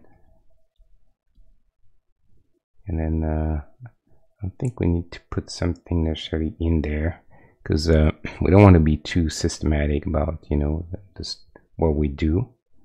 I think here we could have, I'm not sure if it's going to be too much, but we're going to try and put a window there on the side. So just that, yeah, I think this is nice, because this is kind of like the recessed area, and there's a sort of like very small lobby there, you know, when you get in.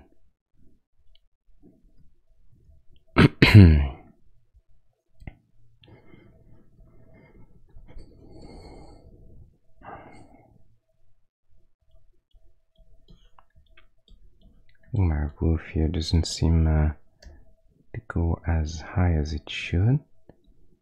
Let me flatten a few things now. Oops.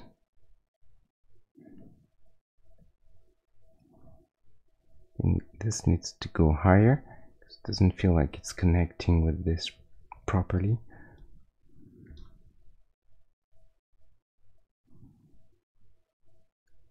So maybe this is better. Like that.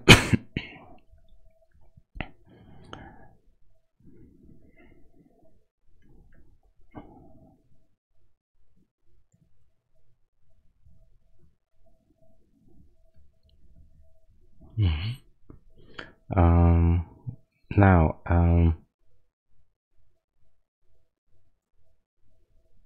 let's try and indicate a bit of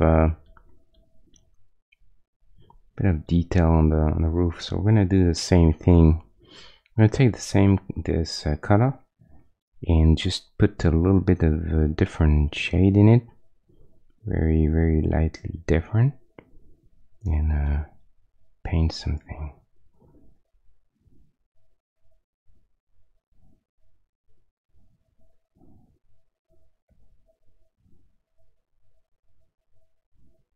Oops.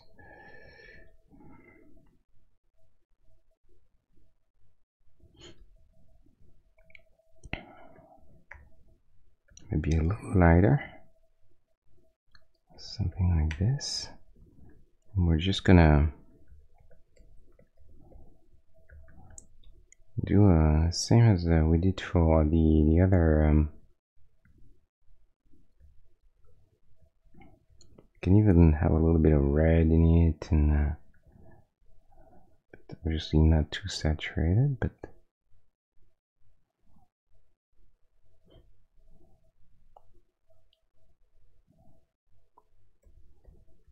just to try and convey some interesting variation on the roof.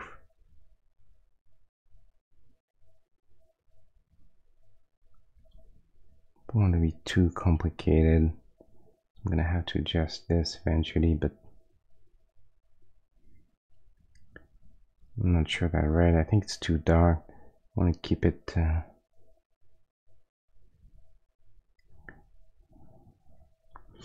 me find another color.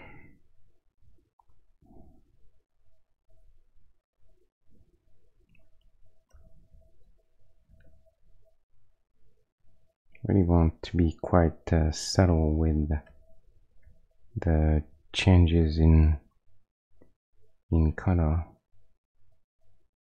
This needs to be really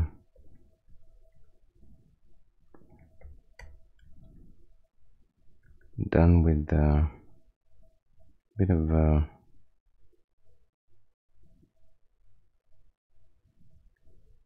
have to be kind of gentle with that stuff.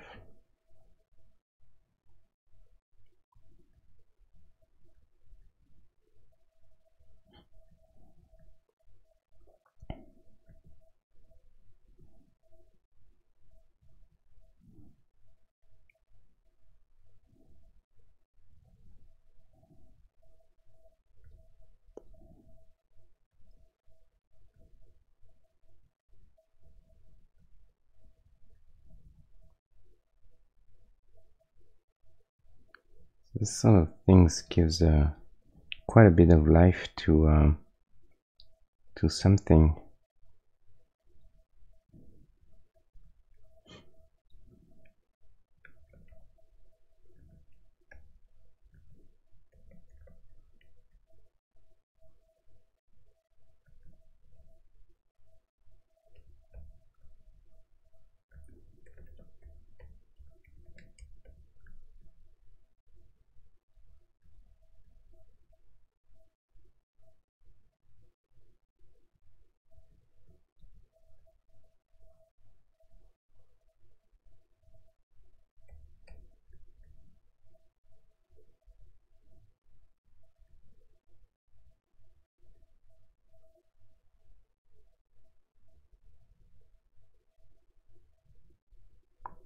This color is too bright. I go down quite a bit.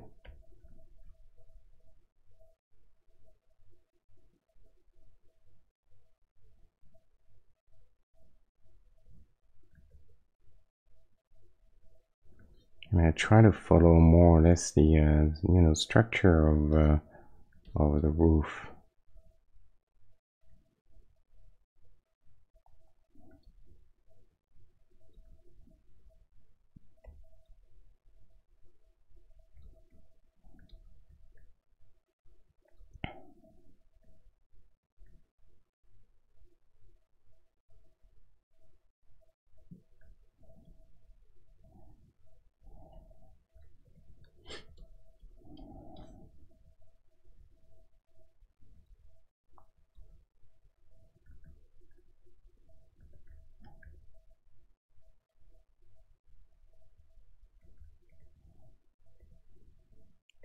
At this point, I think I have enough different colors, so we can on the edge go a little darker to suggest there's a little bit of weathering and damaging, and so if you remember what we said is that the darker, the more contrast, the bigger things look. So this will look like there's a little bit of you know, heavier weathering on the edge.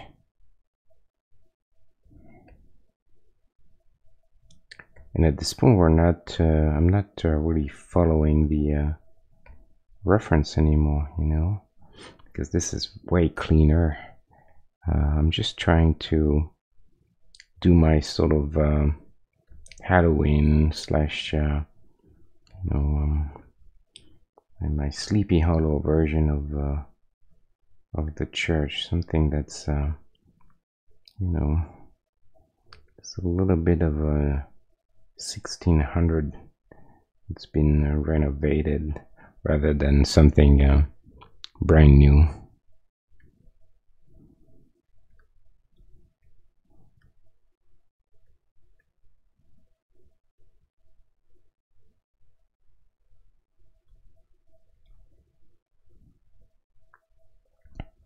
And the good thing doing this is that we can define the edge there of that roof. We'll go a little darker on the one that's behind, probably. I think I need one less line, probably here, like this.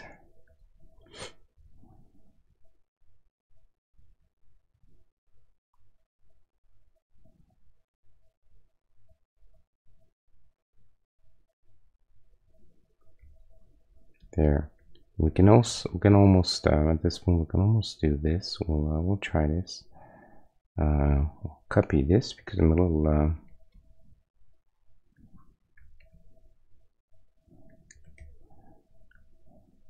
lazy, you know. So I'm just gonna use as well use Photoshop, you know. So now I have a section of that roof there. Just gonna clean this up a bit, and what I'm gonna do is we'll do something like this. I'm gonna say I want this to be in that area. That's the area where it's gonna be. Oops. Wherever there's roof. Oops.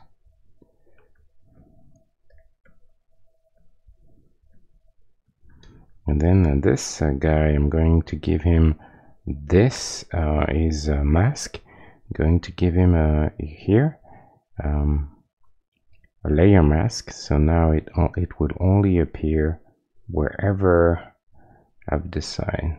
Now what I can do is take this, go to level, and then we're gonna go a bit darker. Keep the contrast.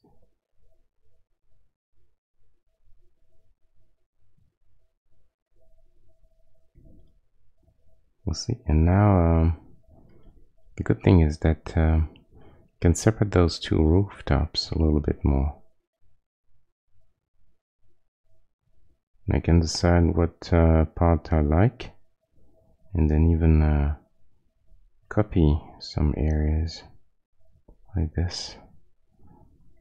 And so that's that allows me to go a little faster, you know.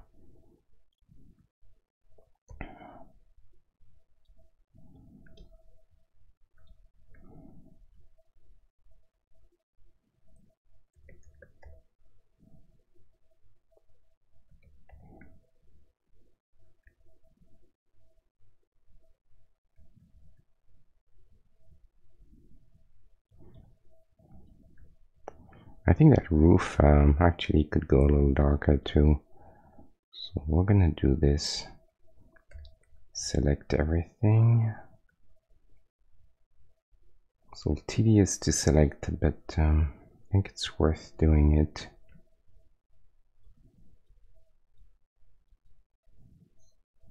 I'm gonna leave the red alone for now.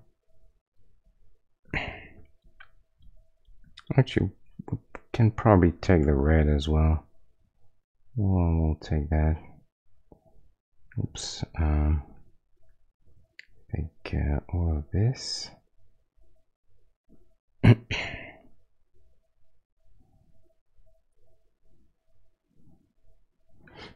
And I'll just go a little darker, but not as much as this one. Somewhere in there. Maybe increase contrast just a bit, not too much. On the, I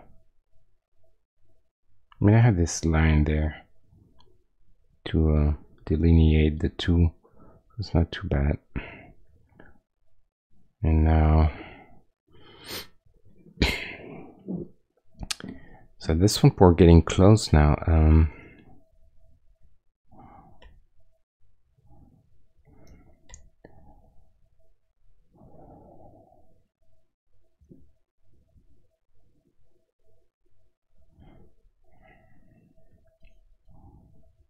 Like the kind of the pointy roof, but unfortunately doesn't work. Oh, well, actually, we could maybe take the opportunity to suggest a little little something, you know, little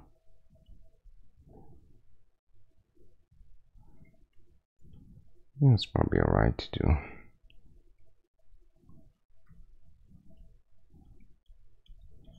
I think here we're supposed to have some kind of cross.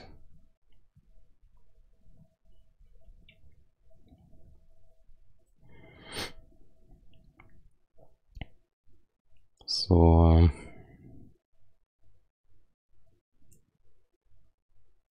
I think we have the main bulk now of things that are okay.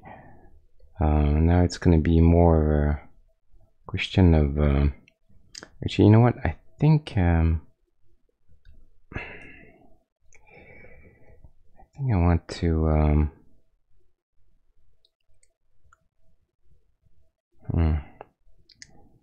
more of a shadow there, but not sure this is gonna work. Or maybe just all it needs is a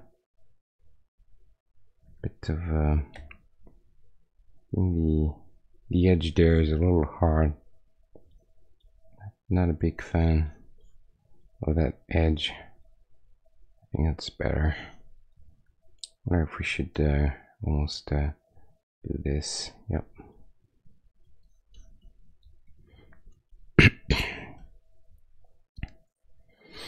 So yeah, I think that was a good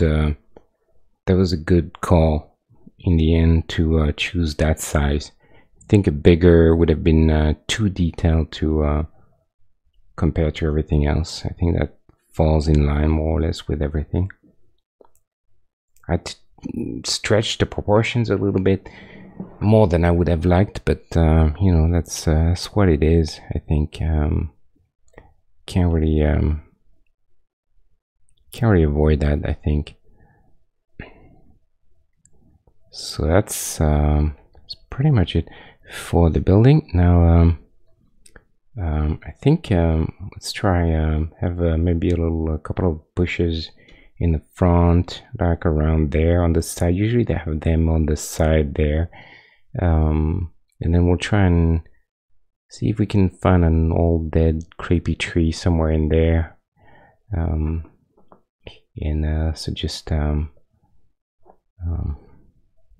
few more details here around. So let's try and first suggest that people have kind of walked around, you know, quite a bit, and so they're created quite a bit of dirt to show up under the grass, usually around the entrance even more. It's very much of a rural church, you know, not something too fancy.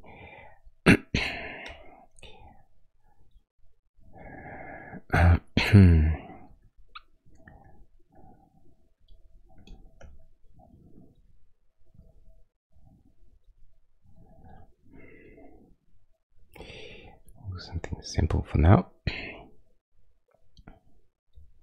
And then let's have a couple of dark green little bushes here. I take this green. If you remember, I told you that usually vegetation is quite dark in a scene, so never hesitate to go dark. Look at how dark this is compared to everything else. You see, quite a bit. This is also very saturated for what I need, a little too much, but that's what we're going to use for now. And I'll adjust that later because they're on a separate layer. I'm going to suggest some shadowing here. So really, it's more like your little round little bush, you know. It doesn't have to be huge or super complicated, as long as it does what it does. We're gonna go a little desat because I think I want to convey this place to be a little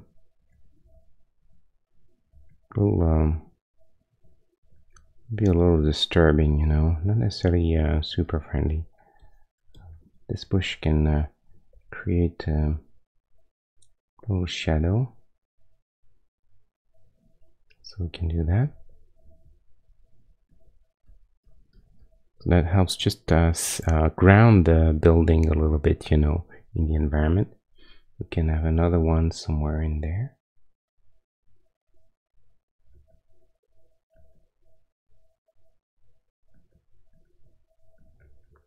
Here, because there's a lot of contrast, I'm gonna use a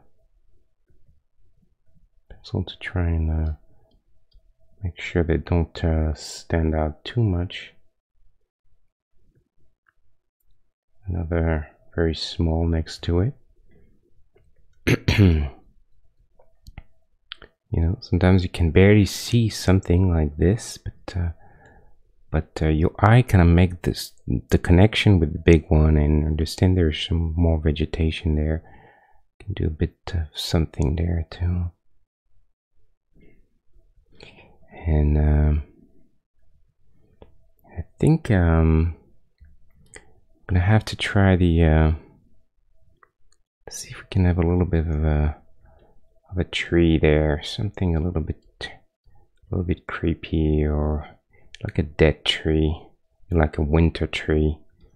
Might be tricky because the unfortunately the scale at which it is, branches will look, everything will look enormous, you know, very big, bigger than we would like.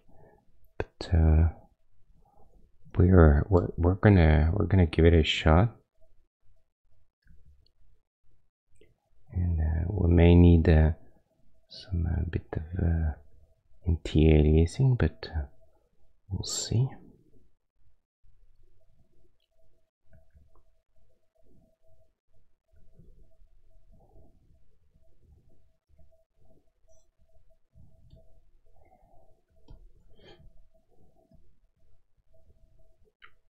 Hope everyone's doing good. You guys are not sick like me. Seems like it's the time of the year now.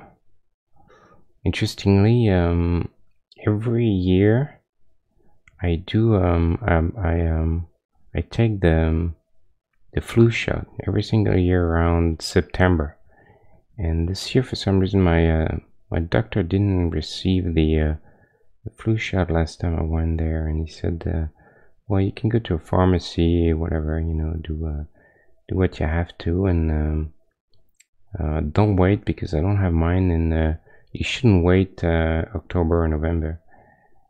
And sure enough, I didn't go anywhere because you know, the flu vaccine was far from being the most important thing on my mind, and so I didn't go and didn't do it. And sure enough, got sick, very sick last week. So not that, you know, I'm saying this is the flu, but it's certainly strange that it happened just right at that time, and right when for the first time I didn't do the vaccine. So who knows?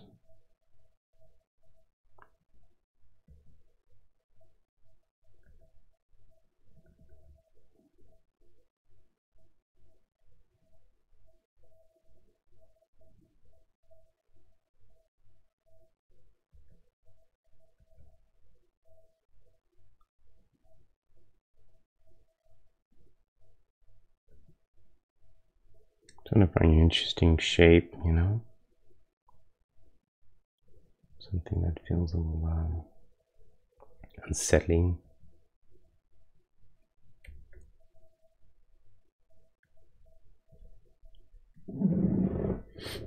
Like a hand, you know, with or like clawing at the sky.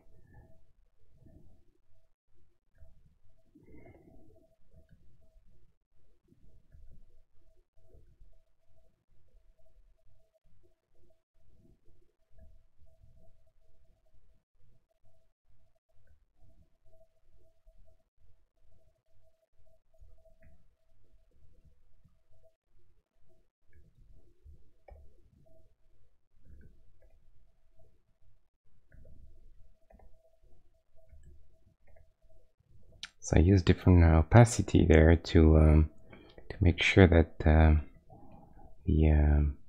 branch feel like they end up thinner and thinner.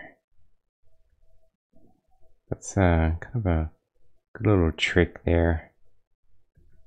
Very easy to do, and works every time. And the good thing is that if you do it with opacity, you know, bear in mind, I'm not taking a lighter gray there.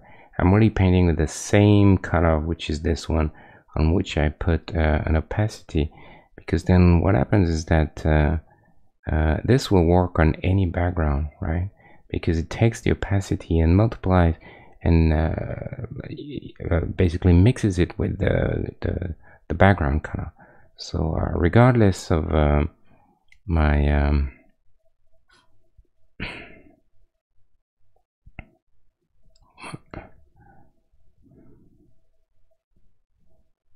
regardless of my color, then this tree will always work, right? See, so that's something to bear in mind.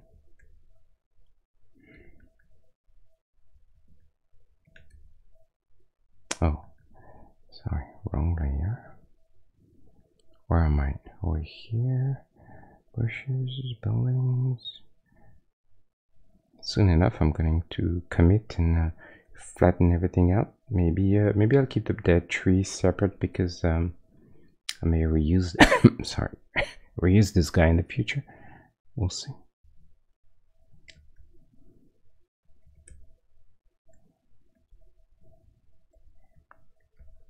I think I want to maybe have other thing going on here, just to create an interesting little composition. It's kind of remarkable how how much almost storytelling you can do with very few things, you know. You don't have to go crazy, you know. little dead tree will give it a completely different feel to the church, you know, that if I was going for like a nice tree like this one, full-on tree, you know. Let's see, where's my shack? It's a tree. Let's take this tree, for instance, and put it next to our and you get a completely different feeling, right? So I think that's just something to think, you know, when you're making something, and you're not necessarily thinking just about the what it is that you're making from purely from a very practical standpoint, like this is a building, this is a church, this is this or that architectural style, and but also what kind of, you know, mood you want to convey. And this will inform whatever props you put next to things, what kind of colors do you use, and all that sort of stuff, you know.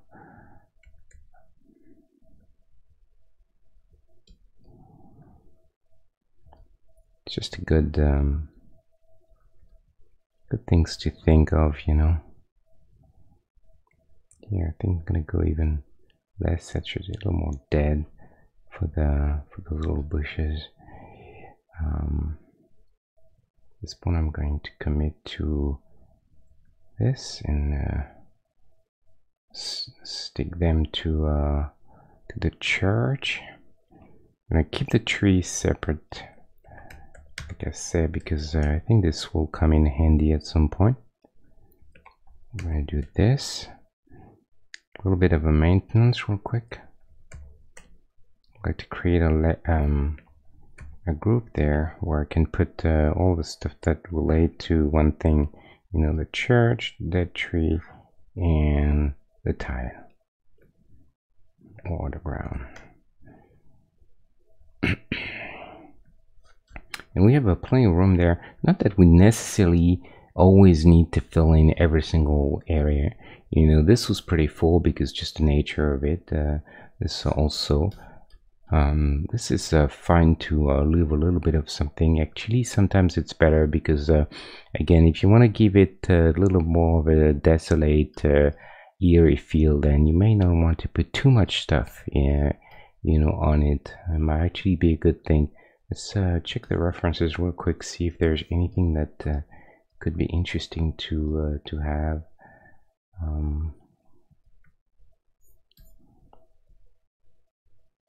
There's not much around usually. It's pretty simple grounds.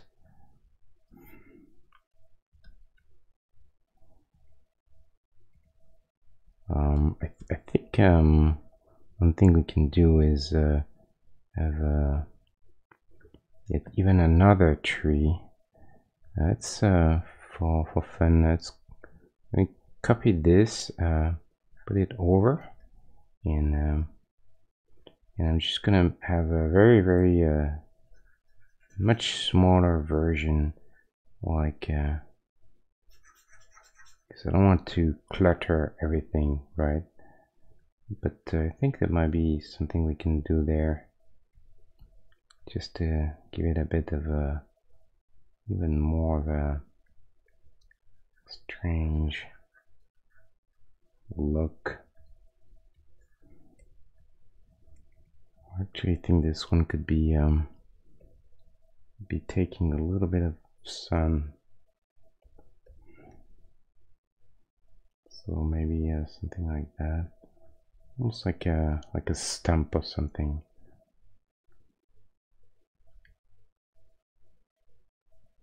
Gonna go real quick because I'm not too sure. I think if anything, maybe the shadow there will be interesting. Maybe just that. Just a little weird little stump there with kind of a root or something.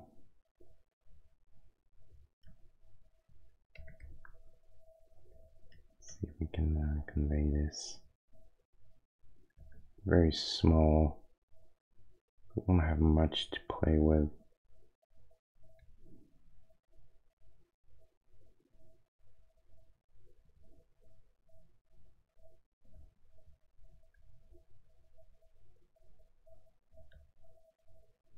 But we can do probably something like this, you know.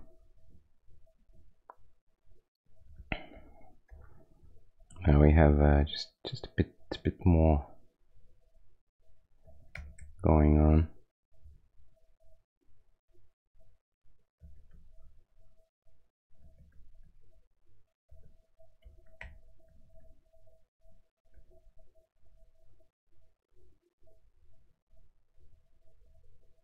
Like this. And I kind of like the fact that everything is kind of swept into a direction, almost like there's been quite a bit of wind, and all the trees are kind of leaning in one direction. So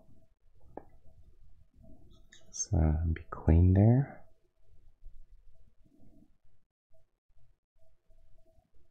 I don't actually mind this. This creates a little weird cut there. Kind of a coincidence, see there. What happens to the church here? It feels a little more damaged in that area, particularly this area. Kind of a coincidence, but I actually don't mind this. I think I'm gonna keep it. I think it's important sometimes to just be able to identify little accents that are actually good coincidence. It's too much. But this, I think, and this one I don't want. At least not fully. That's interesting, I think. Yeah, so that's that. And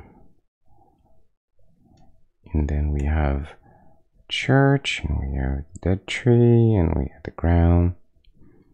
And I think we're about done at this point. Unless you guys can see something very obvious that I would have missed, which is very well possible, then yeah, please let me know. I'm not too sure of how this looks actually. Those little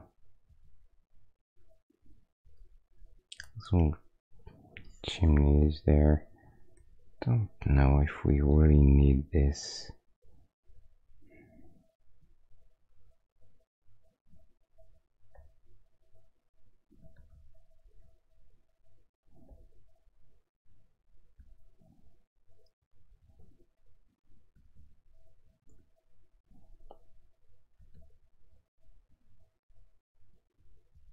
I think it's a bit better like that. It's obvious. Oh, should we have a? I think should we have a clock? Seems like a clock would be an interesting thing to have. This will be very tricky though. Not much room to get a clock, and unfortunately, it's gonna be one of those cases where there's just not enough pixels, you know. Unless this could pass for a clock. Already is it? Oh, you know what I think I need to do is have the exact same little line here to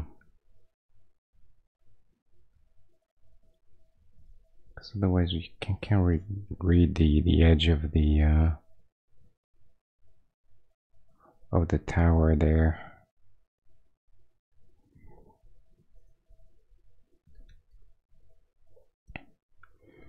I kind of forgot to put a little bit of a slight detail in there. Just a bit of just gonna do here just a bit of something. It's not completely plain because nothing is, and I think we could do the same here.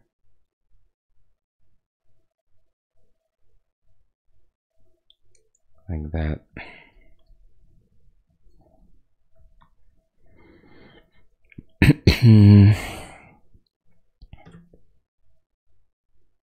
2 hours 24 minutes of stream, so that's about right for to make a building.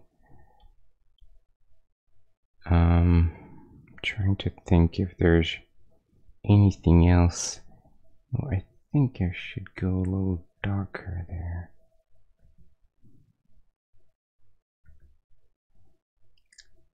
You want to make sure your windows are not too light. I'm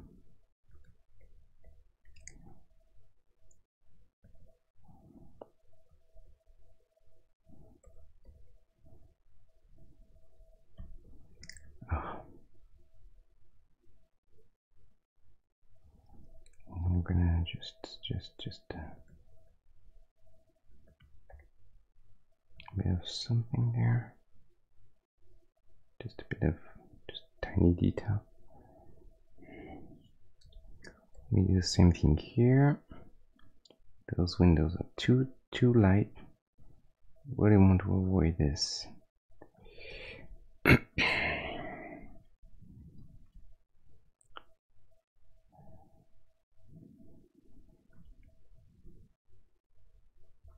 So now the question is, are we happy with that overall? So obviously, not the same scale as this, but that's not really the point. And the point is to feel like all the buildings are roughly, share the same style and could live in the same world. And it's bear in mind, it's more the way I see this is more of a sort of schematic map or something. It's not really like a literal representation on scale of the environment. So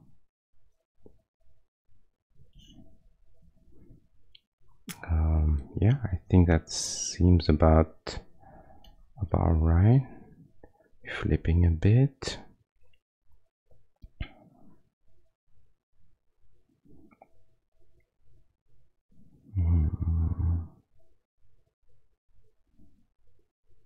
Trying to think if there's anything else that would be nice.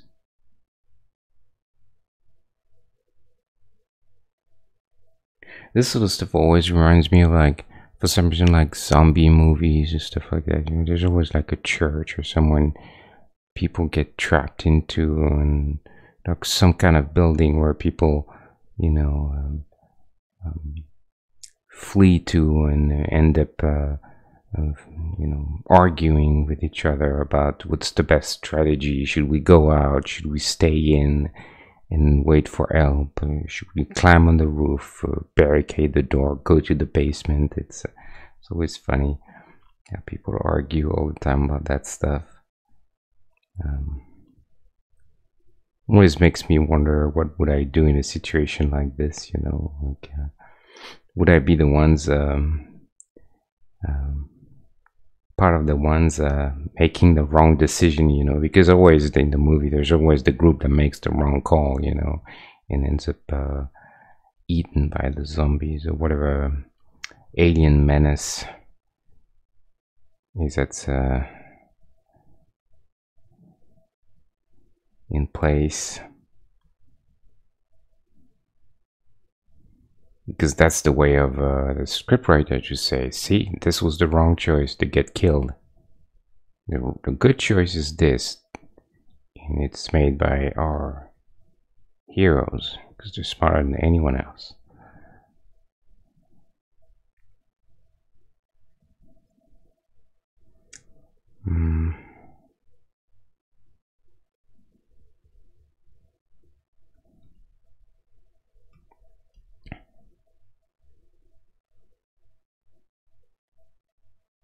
I think actually, hold on.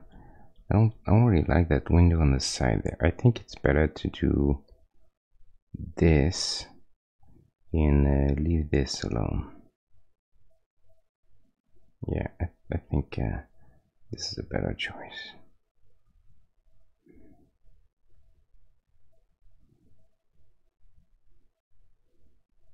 Something like that. Which reminds me, The Walking Dead is back.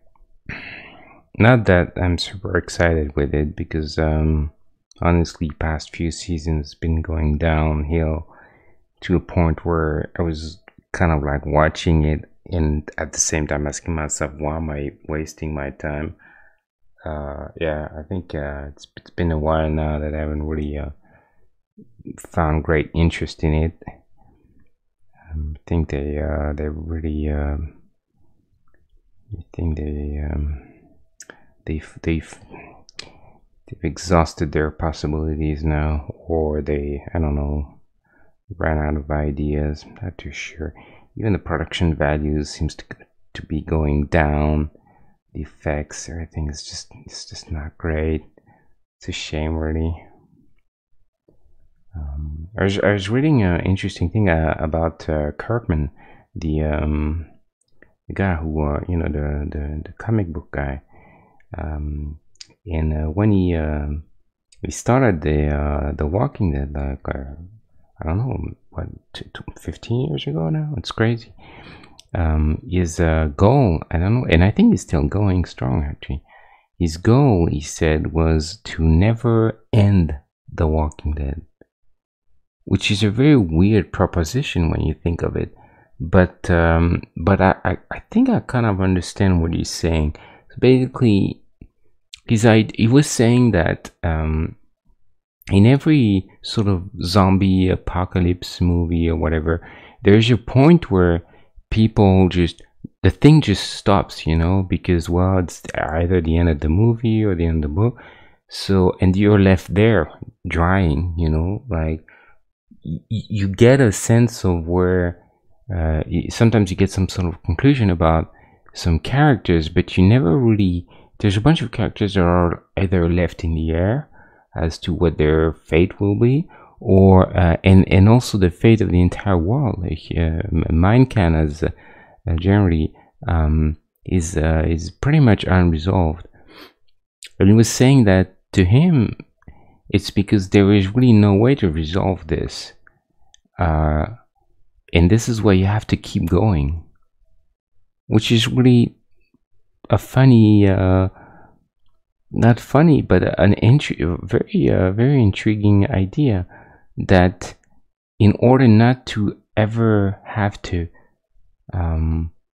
resolve something that's impossible to resolve completely, the best is just to keep going forever.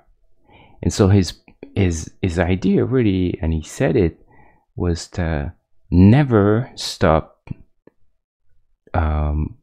creating new episodes of The Walking Dead until he dies. Really crazy. Why not? I mean, I think if you can keep it going and being interesting. I've never read, I mean, I've read the few first books, but then I stopped because I was kind of worried they would spoil me the show. So I have to admit that one of those who follow the show rather than the books. I'm sure the books are probably more consistent over time and at least maintain interest, maybe a bit better than the show. I don't know. I couldn't tell. But I've certainly been very disappointed with the show past at least 3 or 4 seasons now. Yeah, I think it's about, honestly, since Negan was introduced, I thought that the whole thing went just really nowhere. They were just running in circles and fighting, and I can't tell who's who and why they're fighting. And I think they introduced way too many people. I really liked when it was about they were on the farm, you know, and it was about a tighter group of individuals. I think it just fits the theme better than when you have like entire armies of people and then the zombies in the background. They become some sort of. It's interesting because actually, I felt like the what's the name of the Last of Us was a better Walking Dead than the Walking Dead. You know, there was a real sense of of uh, of of background menace from those infected, but at the same time, the humans never were always the primary concern, you know, in The Last of Us, and I thought that was an interesting thing. And they sort of did that in The Walking Dead too, but and they definitely did that. But I think they just got lost in their own craziness and try to top themselves all the time, and it just I feel like they need to a pretty serious reset now if they want to go anywhere. But I certainly wouldn't like to be tasked of writing the few next seasons. I wouldn't even know where to start. I don't know why I started rambling about The Walking Dead for some reason, but anyway.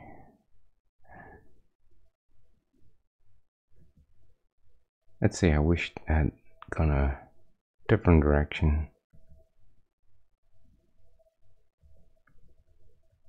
Even some characters that I liked turn out just annoying, generally annoyances. Like just like I feel like there is something really weird about the whole thing. It seems like they were trying to say, and they were very consistent about having interesting and convincing character arcs where people generally all the main group gets tougher and tougher as things go. But then the past few seasons, Rick has been whining all the time, and people have been what's her name? The lady with the gray hair, bouncing back and forth all the time between should we kill everyone, should we spare everyone?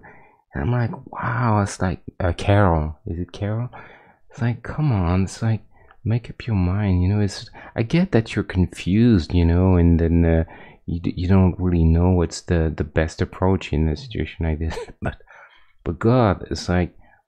Can we talk about something else now? Because I feel like there's probably other themes that could be could be you know treated. I feel like we're running in circles, kind of like biting our tail all the time, talking about the same stuff and never really resolving anything. So.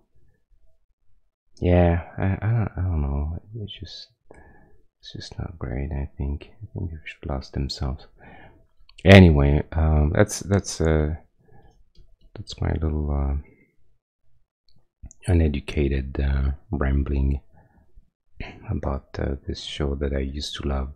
I absolutely loved the first season. I thought that's really one of the best zombie things ever done. But then again, at the time, if I'm not mistaken, what's his name? Hold on, I'm gonna see. Or not.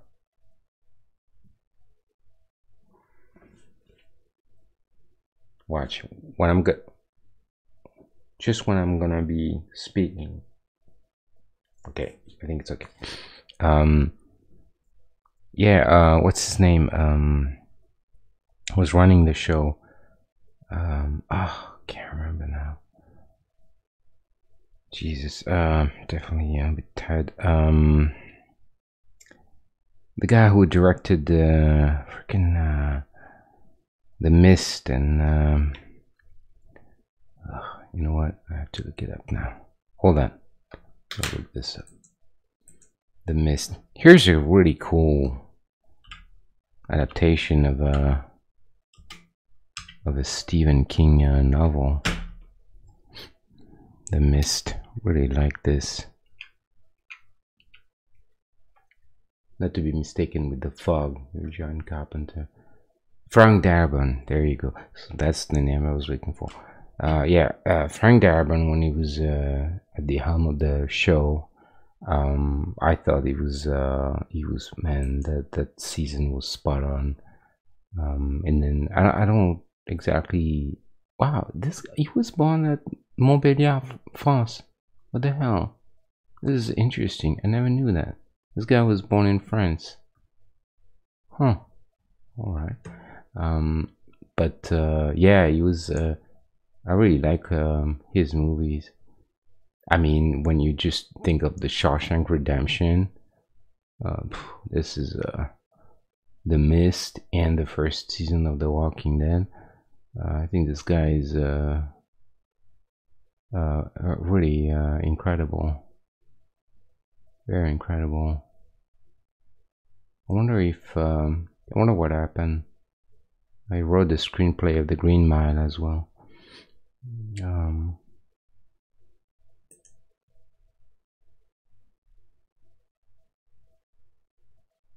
Yeah, not too sure what happened there.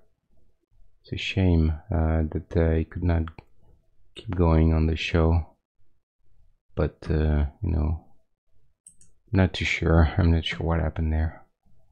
Maybe that was his fault. You know, maybe it was a bit too hard to work with. Who knows? Very hard to know the truth of those things. Actually, now Andrew Lincoln, our friend Rick Grimes, is going to leave The Walking Dead, and that's probably the last nail in their coffin, at least to me. Without Rick, I'm not sure I even want to pay attention anymore. I don't know who could replace him. It's such a shame that he's leaving, even though his character, I mean, has been the shadow of his former self. Like they've destroyed his character episode after episode. So I certainly don't blame him for saying I've had enough. You know, even though he said it was like a family thing, but I'm pretty sure he's not stupid, and he can tell the how much the show went down those past few years, unfortunately. Yeah, anyway, so I'm kind of not painting at the moment. It's kind of like a sign that nothing's happening, and I'm probably done. It's a bit confusing, this area. Look at that. Oh, it's because of that thing that I've added. Then I think what I need is maybe one more little pixel here or something. Hold on. Let me do something real quick. I think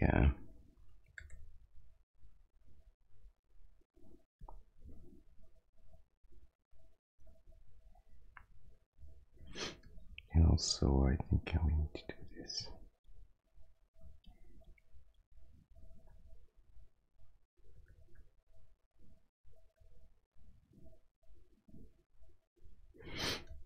Okay, so I think that's gonna be it for tonight.